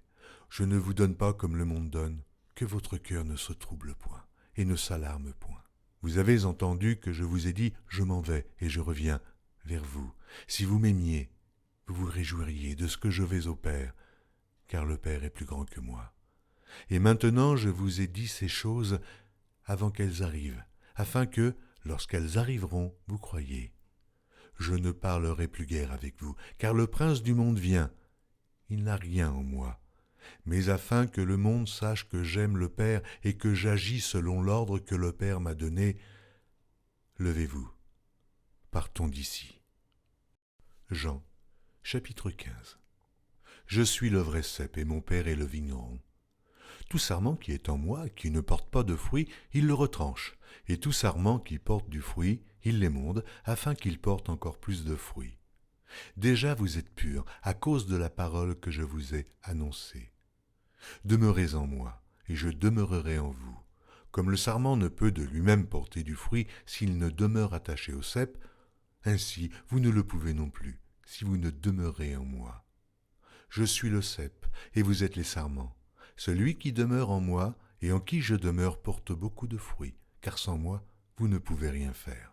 Si quelqu'un ne demeure pas en moi, il est jeté dehors, comme le sarment, et il sèche. Puis on ramasse les sarments, et on les jette au feu, et ils brûlent. Si vous demeurez en moi, et que mes paroles demeurent en vous, demandez ce que vous voudrez, et cela vous sera accordé. Si vous portez beaucoup de fruits, c'est ainsi que mon Père sera glorifié, et que vous serez mes disciples. Comme le Père m'a aimé, je vous ai aussi aimé. Demeurez dans mon amour. Si vous gardez mes commandements, vous demeurerez dans mon amour, de même que j'ai gardé les commandements de mon Père et que je demeure dans son amour. Je vous ai dit ces choses afin que ma joie soit en vous et que votre joie soit parfaite. Ceci est mon commandement. Aimez-vous les uns les autres comme je vous ai aimés. Il n'y a pas de plus grand amour que de donner sa vie pour ses amis. Vous êtes mes amis, si vous faites ce que je vous commande. Je ne vous appelle plus serviteur, parce que le serviteur ne sait pas ce que fait son maître, mais je vous ai appelé ami parce que je vous ai fait connaître tout ce que j'ai appris de mon Père. Ce n'est pas vous qui m'avez choisi, mais moi je vous ai choisi, et je vous ai établi, afin que vous alliez et que vous portiez du fruit, et que votre fruit demeure, afin que ce que vous demanderez au Père en mon nom, il vous le donne. Ce que je vous commande, c'est de vous aimer les uns les autres. Si le monde vous hait, sachez qu'il m'a haï avant vous. Si vous étiez du monde, le monde aimerait ce qui est à lui. Mais parce que vous n'êtes pas du monde, et que je vous ai choisi du milieu du monde, à cause de cela, le monde vous hait. Souvenez-vous de la parole que je vous ai dite. Le serviteur n'est pas plus grand que son maître. S'ils m'ont persécuté, ils vous persécuteront aussi. S'ils ont gardé ma parole, ils garderont aussi la vôtre. Mais ils vous feront toutes ces choses à cause de mon nom, parce qu'ils ne connaissent pas celui qui m'a envoyé. Si je n'étais pas venu et que je ne leur eusse point parlé, ils n'auraient pas de péché. Mais maintenant, ils n'ont aucune excuse de leur péché. Celui qui me hait est aussi mon Père. Si je n'avais pas fait parmi eux les œuvres que nul autre n'a faites, ils n'auraient pas de péché. Mais maintenant, ils les ont vues, et ils ont haï moi et mon Père. Mais cela est arrivé afin que s'accomplisse la parole qui est écrite dans leur loi. Ils m'ont haï sans cause. Quand sera venu le Consolateur, que je vous enverrai de la part de mon Père, l'Esprit de vérité qui vient du Père, il rendra témoignage de moi. Et vous aussi, vous rendrez témoignage parce que vous êtes avec moi dès le commencement. Jean, chapitre 16. Je vous ai dit ces choses afin qu'elles ne soient pas pour vous une occasion de chute. Ils vous excluront des synagogues, et même l'heure vient où quiconque vous fera mourir croira rendre un culte à Dieu. Et ils agiront ainsi parce qu'ils n'ont connu ni le Père, ni moi. Je vous ai dit ces choses afin que, lorsque l'heure sera venue, vous vous souveniez que je vous les ai dites. Je ne vous ai pas parlé dès le commencement, parce que j'étais avec vous.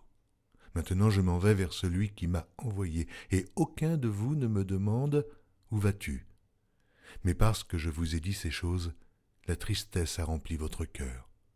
Cependant, je vous dis la vérité, il vous est avantageux que je m'en aille, car si je ne m'en vais pas, le Consolateur ne viendra pas vers vous, mais si je m'en vais, je vous l'enverrai. Et quand il sera venu, il convaincra le monde en ce qui concerne le péché, la justice et le jugement. En ce qui concerne le péché, parce qu'il ne croit pas en moi. La justice, parce que je vais au Père et que vous ne me verrez plus. Le jugement, parce que le prince de ce monde est jugé. Oh, j'ai encore beaucoup de choses à vous dire, mais vous ne pouvez les porter maintenant. Quand le Consolateur sera venu, l'Esprit de vérité, il vous conduira dans toute la vérité, car il ne parlera pas de lui-même, mais il dira tout ce qu'il aura entendu, et il vous annoncera les choses à venir. Il me glorifiera, parce qu'il prendra de ce qui est à moi, et vous l'annoncera. Tout ce que le Père est à moi, c'est pourquoi j'ai dit qu'il prend de ce qui est à moi, et qu'il vous l'annoncera. Encore un peu de temps, et vous ne me verrez plus. Et puis, encore un peu de temps, et vous me verrez, parce que je vais au Père. Là-dessus, quelques-uns de ses disciples dirent entre eux, « Que signifie ce qu'il nous dit ? Encore un peu de temps, et vous ne me verrez plus, et puis encore un peu de temps, et vous me verrez, et parce que je vais au Père. » Il disait donc, « Que signifie ce qu'il dit encore un peu de temps ? » Nous ne savons de quoi il parle. Jésus connut qu'ils voulaient l'interroger, leur dit, « Vous vous questionnez les uns les autres sur ce que j'ai dit. Encore un peu de temps, et vous ne me verrez plus, et puis encore un peu de temps, et vous me verrez. En vérité, je vous le dis, vous pleurerez, et vous vous lamenterez, et le monde se réjouira. Vous serez dans la tristesse, mais votre tristesse se changera en joie. La femme, lorsqu'elle enfante, éprouve de la tristesse, parce que son heure est venue. Mais lorsqu'elle a donné le jour à l'enfant, elle ne se souvient plus de la souffrance à cause de la joie qu'elle a de ce qu'un homme est né dans le monde. Vous donc aussi, vous êtes maintenant dans la tristesse, mais je vous reverrai, et votre cœur se réjouira, et nul ne vous ravira votre joie. En ce jour-là, vous ne m'interrogerez plus sur rien. En vérité, je vous le dis, ce que vous demanderez au Père, il vous le donnera en mon nom. Jusqu'à présent, vous n'avez rien demandé en mon nom. Demandez, et vous recevrez afin que votre joie soit parfaite. Je vous ai dit ces choses en parabole. L'heure vient où je ne vous parlerai plus en parabole, mais où je vous parlerai ouvertement du Père. En ce jour, vous demanderez en mon nom. Et je ne vous dis pas que je prierai le Père pour vous, car le Père lui-même vous aime, parce que vous m'avez aimé, et que vous avez cru que je suis sorti de Dieu. Je suis sorti du Père, et je suis venu dans le monde. Maintenant, je quitte le monde, et je vais au Père. Ses disciples lui dirent, « Voici, maintenant tu parles ouvertement, et tu n'emploies plus aucune parabole. Maintenant, nous savons que tu sais toutes choses, et que tu n'as pas besoin que personne t'interroge.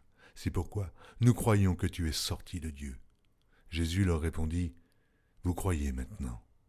Voici l'heure vient, et elle est déjà venue, où vous serez dispersés chacun de son côté, et où vous me laisserez seul. Mais je ne suis pas seul, car le Père est avec moi. Je vous ai dit ces choses afin que vous ayez la paix en moi. Vous aurez des tribulations dans le monde, mais prenez courage, j'ai vaincu le monde. » Jean, chapitre 17. Après avoir ainsi parlé, Jésus leva les yeux au ciel et dit, « Père, l'heure est venue. Glorifie ton Fils afin que ton Fils te glorifie, selon que tu lui as donné pouvoir sur toute chair, afin qu'il accorde la vie éternelle à tous ceux que tu lui as donnés. Or, la vie éternelle, c'est qu'ils te connaissent, toi, le seul vrai Dieu, et celui que tu as envoyé, Jésus-Christ. Je t'ai glorifié sur la terre, j'ai achevé l'œuvre que tu m'as donnée à faire. Et maintenant, toi, Père, glorifie-moi auprès de toi-même de la gloire que j'avais auprès de toi, avant que le monde fût. J'ai fait connaître ton nom aux hommes que tu m'as donnés du milieu du monde. Ils étaient à toi, et tu me les as donnés, et ils ont gardé ta parole. Maintenant, ils ont connu que tout ce que tu m'as donné vient de toi. Car je leur ai donné les paroles que tu m'as données, et ils les ont reçues, et ils ont vraiment connu que je suis sorti de toi, et ils ont cru que tu m'as envoyé. C'est pour eux que je te prie. Je ne prie pas pour le monde, mais pour ceux que tu m'as donnés, parce qu'ils sont à toi. Et tout ce qui est à toi est à moi, et tout ce qui est à moi est à toi. Et je suis glorifié en eux. Je ne suis plus dans le monde, et ils sont dans le monde, et je vais à toi, Père Saint. Garde en ton nom ceux que tu m'as donnés, afin qu'ils soient un, comme nous. Lorsque j'étais avec eux dans le monde, je les gardais en ton nom. J'ai gardé ceux que tu m'as donnés, et aucun d'eux ne s'est perdu, sinon le fils de perdition, afin que l'écriture fût accomplie. Et maintenant je vais à toi, et je dis ces choses dans le monde, afin qu'ils aient en eux ma joie parfaite. Je leur ai donné ta parole, et le monde les a haïs, parce qu'ils ne sont pas du monde, comme moi je ne suis pas du monde. Je ne te prie pas de les ôter du monde, mais de les préserver du mal. Comme tu m'as envoyé dans le monde, je les ai aussi envoyés dans le monde, et je me sanctifie moi-même pour eux, afin qu'eux aussi soient sanctifiés par la vérité. Ce n'est pas pour eux seulement que je prie, mais encore pour ceux qui croiront en moi par leur parole, afin que tous soient un, comme toi, Père. Tu es en moi, et comme je suis en toi, afin qu'eux aussi soient en nous, pour que le monde croie que tu m'as envoyé. Je leur ai donné la gloire que tu m'as donnée, afin qu'ils soient un, comme nous sommes un. Moi en eux, et toi en moi, afin qu'ils soient parfaitement un, et que le monde connaisse que tu m'as envoyé, et que tu les as aimés, comme tu m'as aimé. Père, je veux que là où je suis, ceux que tu m'as donnés soient aussi avec moi, afin qu'ils voient ma gloire, la gloire que tu m'as donnée, parce que tu m'as aimé avant la fondation du monde. Père juste, le monde ne t'a point connu, mais moi, je t'ai connu. Et ceux-ci ont connu que tu m'as envoyé. Je leur ai fait connaître ton nom, et je leur ferai connaître, afin que l'amour dont tu m'as aimé soit en eux, et que je sois en eux. Chapitre 18. Lorsqu'il eut dit ces choses, Jésus alla avec ses disciples de l'autre côté du torrent du Cédron, où se trouvait un jardin, dans lequel il entra, lui et ses disciples. Judas, qui le livrait, connaissait ce lieu, parce que Jésus et ses disciples s'y étaient souvent réunis. Judas, donc, ayant pris la cohorte et des huissiers qu'envoyèrent les principaux sacrificateurs et les pharisiens, vint là, avec des lanternes, des flambeaux et des armes. Jésus, sachant tout ce qui devait lui arriver, s'avança et leur dit « Qui cherchez-vous » Ils lui répondirent « Jésus de Nazareth ». Jésus leur dit « C'est moi ». Et Judas qui le livrait était avec eux. Lorsque Jésus leur eut dit « C'est moi », ils reculèrent et tombèrent par terre. Il leur demanda de nouveau « Qui cherchez-vous » Et ils dirent « Jésus de Nazareth ». Jésus répondit « Je vous ai dit que c'est moi. Si donc c'est moi que vous cherchez, laissez aller ceci. » Il dit cela afin que s'accomplît la parole qu'il avait dite « Je n'ai perdu aucun de ceux que tu m'as donnés. » Simon Pierre, qui avait une épée, la tira, frappa le serviteur du souverain sacrificateur et lui coupa l'oreille droite. Ce serviteur s'appelait Malchus. Jésus dit à Pierre, « Remets ton épée dans le fourreau. Ne boirai-je pas la coupe que le Père m'a donnée à boire ?» La cohorte, le tribun et les huissiers des Juifs se saisirent alors de Jésus et le lièrent. Ils l'emmenèrent d'abord chez Anne, car il était le beau-père de Caïphe, qui était souverain sacrificateur cette année-là. Et Caïphe était celui qui avait donné ce conseil aux Juifs, « Il est avantageux qu'un seul homme meure pour le peuple. » Simon Pierre, avec un autre disciple, suivait Jésus. Ce disciple était connu du souverain sacrificateur, et il entra avec Jésus dans la cour du souverain sacrificateur. Mais Pierre resta dehors, près de la porte. L'autre disciple, qui était connu du souverain sacrificateur, sortit, parla à la portière et fit entrer Pierre. Alors la servante, la portière, dit à Pierre, « Toi aussi, n'es-tu pas des disciples de cet homme ?» Il dit, « Je n'en suis point. » Les serviteurs et les huissiers qui étaient là avaient allumé un brasier, car il faisait froid, et ils se chauffaient. Pierre se tenait avec eux et se chauffait. Le souverain sacrificateur interrogea Jésus sur ses disciples et sur sa doctrine. Jésus lui répondit, « J'ai parlé ouvertement au monde, j'ai toujours enseigné dans la synagogue et dans le temple, où tous les Juifs s'assemblent, et je n'ai rien dit en secret. Pourquoi m'interroges-tu ? Interroge ceux qui m'ont entendu. Voici, ceux-là savent ce que je dis. » À ces mots, Un des huissiers qui se trouvait là donna un soufflet à Jésus en disant « Est-ce ainsi que tu réponds au souverain sacrificateur ?»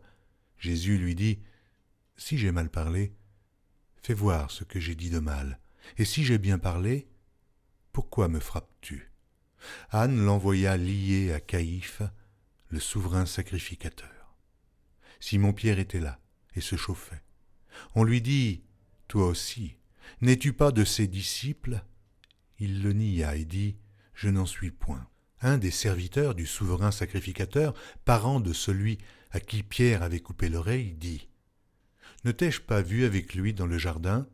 Pierre le nia de nouveau, et aussitôt le coq chanta. Ils conduisirent Jésus de chez Caïphe au prétoire, c'était le matin. Ils n'entrèrent point eux-mêmes dans le prétoire, afin de ne pas se souiller et de pouvoir manger la Pâque. Pilate sortit donc pour aller à eux, et il dit « Quelle accusation portez-vous contre cet homme ?» Ils lui répondirent « Si ce n'était pas un malfaiteur, nous ne te l'aurions pas livré. » Sur quoi Pilate leur dit « Prenez-le vous-même et jugez-le selon votre loi. » Les Juifs lui dirent « Il ne nous est pas permis de mettre personne à mort. » C'était afin que s'accomplît la parole que Jésus avait dite lorsqu'il indiqua de quelle mort il devait mourir. Pilate entra dans le prétoire, appela Jésus et lui dit « Es-tu le roi des Juifs ?» Jésus répondit « Est-ce de toi-même que tu dis cela, ou d'autres te l'ont-ils dit de moi ?» Pilate répondit « Moi, suis-je juif ? Ta nation et les principaux sacrificateurs t'ont livré à moi. Qu'as-tu fait ? » « Mon royaume n'est pas de ce monde, répondit Jésus. Si mon royaume était de ce monde, mes serviteurs auraient combattu pour moi, afin que je ne fusse pas livré aux Juifs. Mais maintenant, mon royaume n'est point d'ici-bas. Pilate lui dit, « Tu es donc roi ?» Jésus répondit, « Tu le dis. Je suis roi. Je suis né, je suis venu dans le monde pour rendre témoignage à la vérité. Quiconque est de la vérité, écoute ma voix. » Pilate lui dit, « Mais qu'est-ce que la vérité ?» Après avoir dit cela, il sortit de nouveau pour aller vers les Juifs, et il leur dit, « Je ne trouve aucun crime en lui. Mais, comme c'est parmi vous une coutume que je vous relâche quelqu'un à la fête de Pâques, voulez-vous que je vous relâche le roi des Juifs ?»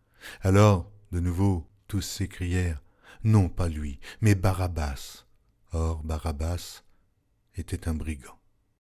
Jean, chapitre 19. Alors Pilate prit Jésus et le fit battre de verges. Les soldats tressèrent une couronne d'épines qu'ils posèrent sur sa tête, et ils le revêtirent d'un manteau de pourpre. Puis, s'approchant de lui, ils disaient « Salut, roi des Juifs !» et ils lui donnaient des soufflets. Pilate sortit de nouveau et dit aux Juifs « Voici, je vous l'amène dehors, afin que vous sachiez que je ne trouve en lui aucun crime. » Jésus sortit donc, portant la couronne d'épines et le manteau de pourpre, et Pilate leur dit « Voici l'homme. » Lorsque les principaux sacrificateurs et les huissiers le virent, ils s'écrièrent « Crucifie, crucifie !» Pilate leur dit « Prenez-le vous-même et crucifiez-le, car moi, je ne trouve point de crime en lui. » Les Juifs lui répondirent « Nous avons une loi, et selon notre loi, il doit mourir, parce qu'il s'est fait fils de Dieu. » Quand Pilate entendit ces paroles, sa frayeur augmenta. Il entra dans le prétoire et il dit à Jésus, « D'où es-tu » Mais Jésus ne lui donna point de réponse. Pilate lui dit, « Est-ce à moi que tu ne parles pas ? Ne sais-tu pas que j'ai le pouvoir de te crucifier et que j'ai le pouvoir de te relâcher ?» Jésus répondit, « Tu n'aurais sur moi aucun pouvoir, s'il ne t'avait été donné d'en haut. C'est pourquoi celui qui me livre à toi commet un plus grand péché. » Dès ce moment, Pilate cherchait à le relâcher, mais les Juifs criaient « Si tu le relâches, tu n'es pas un ami de César. Quiconque se fait roi se déclare contre César. » Pilate, ayant entendu ces paroles, amena Jésus dehors, et il s'assit sur le tribunal au lieu appelé le pavé, et en hébreu Gabbatha. C'était la préparation de la Pâque et environ la 6e heure. Pilate dit aux Juifs, « Voici votre roi. » Mais ils s'écrièrent, « Ôte, ôte, crucifie-le !» Pilate leur dit, « Crucifierai-je votre roi ?» Les principaux sacrificateurs répondirent, « Nous n'avons de roi que César. » Alors il le leur livra pour être crucifié. Ils prirent donc Jésus et l'emmenèrent. Jésus, portant sa croix, arriva au lieu du crâne qui se nomme en hébreu Golgotha. C'est là qu'il fut crucifié, et 2 autres avec lui, un de chaque côté, et Jésus au milieu. Pilate fit une inscription qu'il plaça sur la croix et qui était ainsi conçue: Jésus de Nazareth, roi des Juifs. Beaucoup de Juifs lurent cette inscription parce que le lieu où Jésus fut crucifié était près de la ville. Elle était en hébreu, en grec et en latin.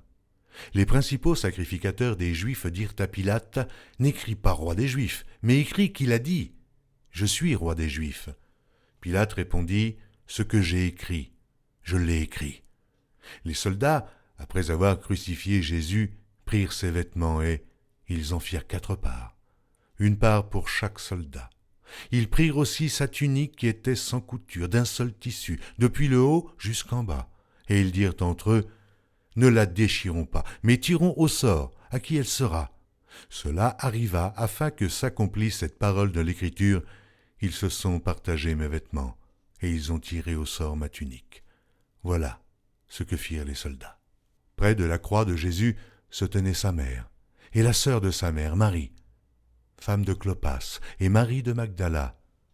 Jésus, voyant sa mère et auprès d'elle le disciple qu'il aimait, dit à sa mère: « Femme, voilà ton fils. » Puis il dit au disciple: « Voilà ta mère. » Et dès ce moment, le disciple la prit chez lui. Après cela, Jésus, qui savait que tout était déjà consommé, dit, afin que l'écriture fût accomplie: « J'ai soif. » Il y avait là un vase plein de vinaigre. Les soldats en remplirent une éponge et, l'ayant fixée à une branche d'hysope, ils l'approchèrent de sa bouche. Quand Jésus eut pris le vinaigre, il dit: « Tout est accompli. » Et baissant la tête, il rendit l'esprit. Dans la crainte que les corps ne restassent sur la croix pendant le Shabbat, car c'était la préparation et ce jour de Shabbat était un grand jour, les Juifs demandèrent à Pilate qu'on rompît les jambes aux crucifiés et qu'on les enlevât. Les soldats vinrent donc et ils rompirent les jambes au premier, puis à l'autre qui avait été crucifié avec lui. S'étant approchés de Jésus et le voyant déjà mort, ils ne lui rompirent pas les jambes. Mais un des soldats lui perça le côté avec une lance, et aussitôt il sortit du sang et de l'eau. Celui qui l'a vu en a rendu témoignage, et son témoignage est vrai, et il sait qu'il dit vrai, afin que vous croyiez aussi. Ces choses sont arrivées afin que l'Écriture fût accomplie. Aucun de ces os ne sera brisé. Et ailleurs l'Écriture dit encore: ils verront celui qu'ils ont percé. Après cela, Joseph d'Arimathée, qui était disciple de Jésus, mais en secret, par crainte des Juifs, demanda à Pilate la permission de prendre le corps de Jésus, et Pilate le permit. Il vint donc et prit le corps de Jésus.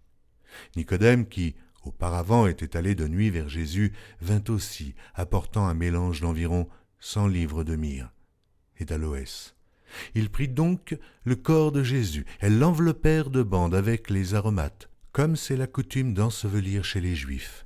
Or, il y avait un jardin dans le lieu où Jésus avait été crucifié, et dans le jardin, un sépulcre neuf, où personne encore n'avait été mis. Ce fut là qu'ils déposèrent Jésus à cause de la préparation des Juifs, parce que le sépulcre était proche. Jean, chapitre 20. Le premier jour de la semaine, Marie de Magdala se rendit au sépulcre dès le matin, comme il faisait encore obscur, et elle vit que la pierre était ôtée du sépulcre. Elle courut vers Simon-Pierre et vers l'autre disciple que Jésus aimait et leur dit: « Ils ont enlevé du sépulcre le Seigneur, et nous ne savons où ils l'ont mis. » Pierre et l'autre disciple sortirent et allèrent au sépulcre. Ils couraient tous deux ensemble, mais l'autre disciple courut plus vite que Pierre et arriva le premier au sépulcre. S'étant baissé, il vit les bandes qui étaient à terre. Cependant, il n'entra pas. Simon, Pierre, qui le suivait, arriva et entra dans le sépulcre. Il vit les bandes qui étaient à terre, et le linge qu'on avait mis sur la tête de Jésus, non pas avec les bandes, mais plié dans un lieu à part. Alors l'autre disciple, qui était arrivé le premier au sépulcre, entra aussi, et il vit, Et il crut, car il ne comprenait pas encore que, selon l'Écriture, Jésus devait ressusciter des morts, et les disciples s'en retournèrent chez eux. Cependant, Marie se tenait dehors près du sépulcre et pleurait. Comme elle pleurait, elle se baissa pour regarder dans le sépulcre, et elle vit 2 anges vêtus de blanc, assis à la place où avait été couché le corps de Jésus, l'un à la tête, l'autre aux pieds. Ils lui dirent, « Femme, pourquoi pleures-tu » Elle leur répondit, « Parce qu'ils ont enlevé mon Seigneur, et je ne sais où ils l'ont mis. » En disant cela, elle se retourna, et elle vit Jésus debout. Mais elle ne savait pas que c'était Jésus. Jésus lui dit, « Femme, pourquoi pleures-tu ? Qui cherches-tu » Elle, pensant que c'était le jardinier, lui dit, « Seigneur, si c'est toi qui l'as emporté, dis-moi où tu l'as mis, et je le prendrai. » Jésus lui dit, « Marie. » Elle se retourna et lui dit en hébreu, « Rabouni », c'est-à-dire « Maître ». Jésus lui dit, « Ne me touche pas, car je ne suis pas encore monté vers mon Père, mais va trouver mes frères, et dis-leur que je monte vers mon Père et votre Père, vers mon Dieu et votre Dieu. » Marie de Magdala alla annoncer aux disciples qu'elle avait vu le Seigneur et qu'il lui avait dit ces choses. Le soir de ce jour, qui était le 1er de la semaine, les portes du lieu où se trouvaient les disciples, étant fermées à cause de la crainte qu'ils avaient des Juifs, Jésus vint, se présenta au milieu d'eux et leur dit, « La paix soit avec vous. » Quand il eut dit cela, il leur montra ses mains et son côté. Les disciples furent dans la joie en voyant le Seigneur. Jésus leur dit de nouveau, « La paix soit avec vous. Comme le Père m'a envoyé, moi aussi je vous envoie. » Après ces paroles, il souffla sur eux et leur dit, « Recevez le Saint-Esprit. Ceux à qui vous pardonnerez les péchés, ils leur seront pardonnés, et ceux à qui vous les retiendrez, ils leur seront retenus. » Thomas, appelé Didyme, l'un des 12, n'était pas avec eux lorsque Jésus vint. Les autres disciples lui dirent donc, « Nous avons vu le Seigneur. » Mais il leur dit, « Si je ne vois dans ses mains la marque des clous, et si je ne mets mon doigt dans la marque des clous, et si je ne mets ma main dans son côté, je ne croirai point. » 8 jours après, les disciples de Jésus étaient de nouveau dans la maison, et Thomas se trouvait avec eux. Jésus vint. Les portes étant fermées, se présenta au milieu d'eux et dit, « La paix soit avec vous. » Puis il dit à Thomas, « Avance ici ton doigt, et regarde mes mains. Avance aussi ta main, et mets-la dans mon côté, et ne sois pas incrédule, mais crois. » Thomas lui répondit, « Mon Seigneur et mon Dieu. » Jésus lui dit, « Parce que tu m'as vu, tu as cru. Heureux ceux qui n'ont pas vu et qui ont cru. » Jésus a fait encore en présence de ses disciples beaucoup d'autres miracles qui ne sont pas écrits dans ce livre. Mais ces choses ont été écrites afin que vous croyiez que Jésus est le Christ, le Fils de Dieu, et qu'en croyant, vous ayez la vie en son nom. Jean, chapitre 21. Après cela, Jésus se montra encore aux disciples sur les bords de la mer de Tibériade, et voici de quelle manière il se montra. Simon-Pierre, Thomas appelé Didyme, Nathanaël de Cana en Galilée, les fils de Zébédée et 2 autres disciples de Jésus étaient ensemble. Simon-Pierre leur dit, « Je vais pêcher. » Ils lui dirent, « Nous allons aussi avec toi. » Ils sortirent et montèrent dans une barque, et cette nuit-là, ils ne prirent rien. Le matin étant venu, Jésus se trouva sur le rivage, mais les disciples ne savaient pas que c'était Jésus. Jésus leur dit, « Enfants, n'avez-vous rien à manger ?» Ils lui répondirent, « Non. » Il leur dit, « Jetez le filet du côté droit de la barque et vous trouverez. » Ils le jetèrent donc, et ils ne pouvaient plus le retirer à cause de la grande quantité de poissons. Alors le disciple que Jésus aimait dit à Pierre, « C'est le Seigneur !» Et Simon-Pierre, dès qu'il eut entendu que c'était le Seigneur, mit son vêtement et sa ceinture, car il était nu, et se jeta dans la mer. Les autres disciples vinrent avec la barque, tirant le filet plein de poissons, car ils n'étaient éloignés de terre que d'environ 200 coudées. Lorsqu'ils furent descendus à terre, ils virent là des charbons allumés, du poisson dessus et du pain. Jésus leur dit, « Apportez des poissons que vous venez de prendre. » Simon-Pierre monta dans la barque et tira à terre le filet plein de 153 grands poissons. Et quoiqu'il y en eût tant, le filet ne se rompit point. Jésus leur dit « Venez manger ». Et aucun des disciples n'osait lui demander « Qui es-tu » sachant que c'était le Seigneur. Jésus s'approcha, prit le pain et leur en donna. Il fit de même du poisson. C'était déjà la 3e fois que Jésus se montrait à ses disciples depuis qu'il était ressuscité des morts. Après qu'ils eurent mangé, Jésus dit à Simon-Pierre, « Simon, fils de Jonas, m'aimes-tu plus que ne m'aime ceux-ci » Il lui répondit, « Oui, Seigneur, tu sais que je t'aime. » Jésus lui dit, « Paie mes agneaux. » Il lui dit une seconde fois, « Simon, fils de Jonas, m'aimes-tu » Pierre lui répondit, « Oui, Seigneur, tu sais que je t'aime. » Jésus lui dit, « Paie mes brebis. » Il lui dit pour la 3e fois, « Simon, fils de Jonas, m'aimes-tu » Pierre fut attristé de ce qu'il lui avait dit pour la 3e fois, « M'aimes-tu » Et il lui répondit, « Seigneur, tu sais toutes choses, tu sais que je t'aime. » Jésus lui dit, « Paie mes brebis. En vérité, je te le dis, quand tu étais plus jeune, tu te saignais toi-même, et tu allais où tu voulais. Mais quand tu seras vieux, tu étendras tes mains, et un autre te ceindra, et te mènera où tu ne voudras pas. » Il dit cela pour indiquer par quelle mort Pierre glorifierait Dieu, et ayant ainsi parlé, il lui dit, « Suis-moi. » Pierre, s'étant retourné, fit venir après eux le disciple que Jésus aimait, celui qui, pendant le souper, s'était penché sur la poitrine de Jésus et avait dit, « Seigneur, qui est celui qui te livre ?» En le voyant, Pierre dit à Jésus, « Et celui-ci, Seigneur, que lui arrivera-t-il » Jésus lui dit, « Si je veux qu'il demeure jusqu'à ce que je vienne, que t'importe? Toi, suis-moi. » Là-dessus, le bruit courut parmi les frères que ce disciple ne mourrait point. Cependant, Jésus n'avait pas dit à Pierre qu'il ne mourrait point, mais « Si je veux qu'il demeure jusqu'à ce que je vienne, que t'importe ?» C'est ce disciple qui rend témoignage de ces choses et qui les a écrites, et nous savons que son témoignage est vrai. Jésus a fait encore beaucoup d'autres choses. Si on les écrivait en détail, je ne pense pas que le monde même pût contenir les livres qu'on écrirait.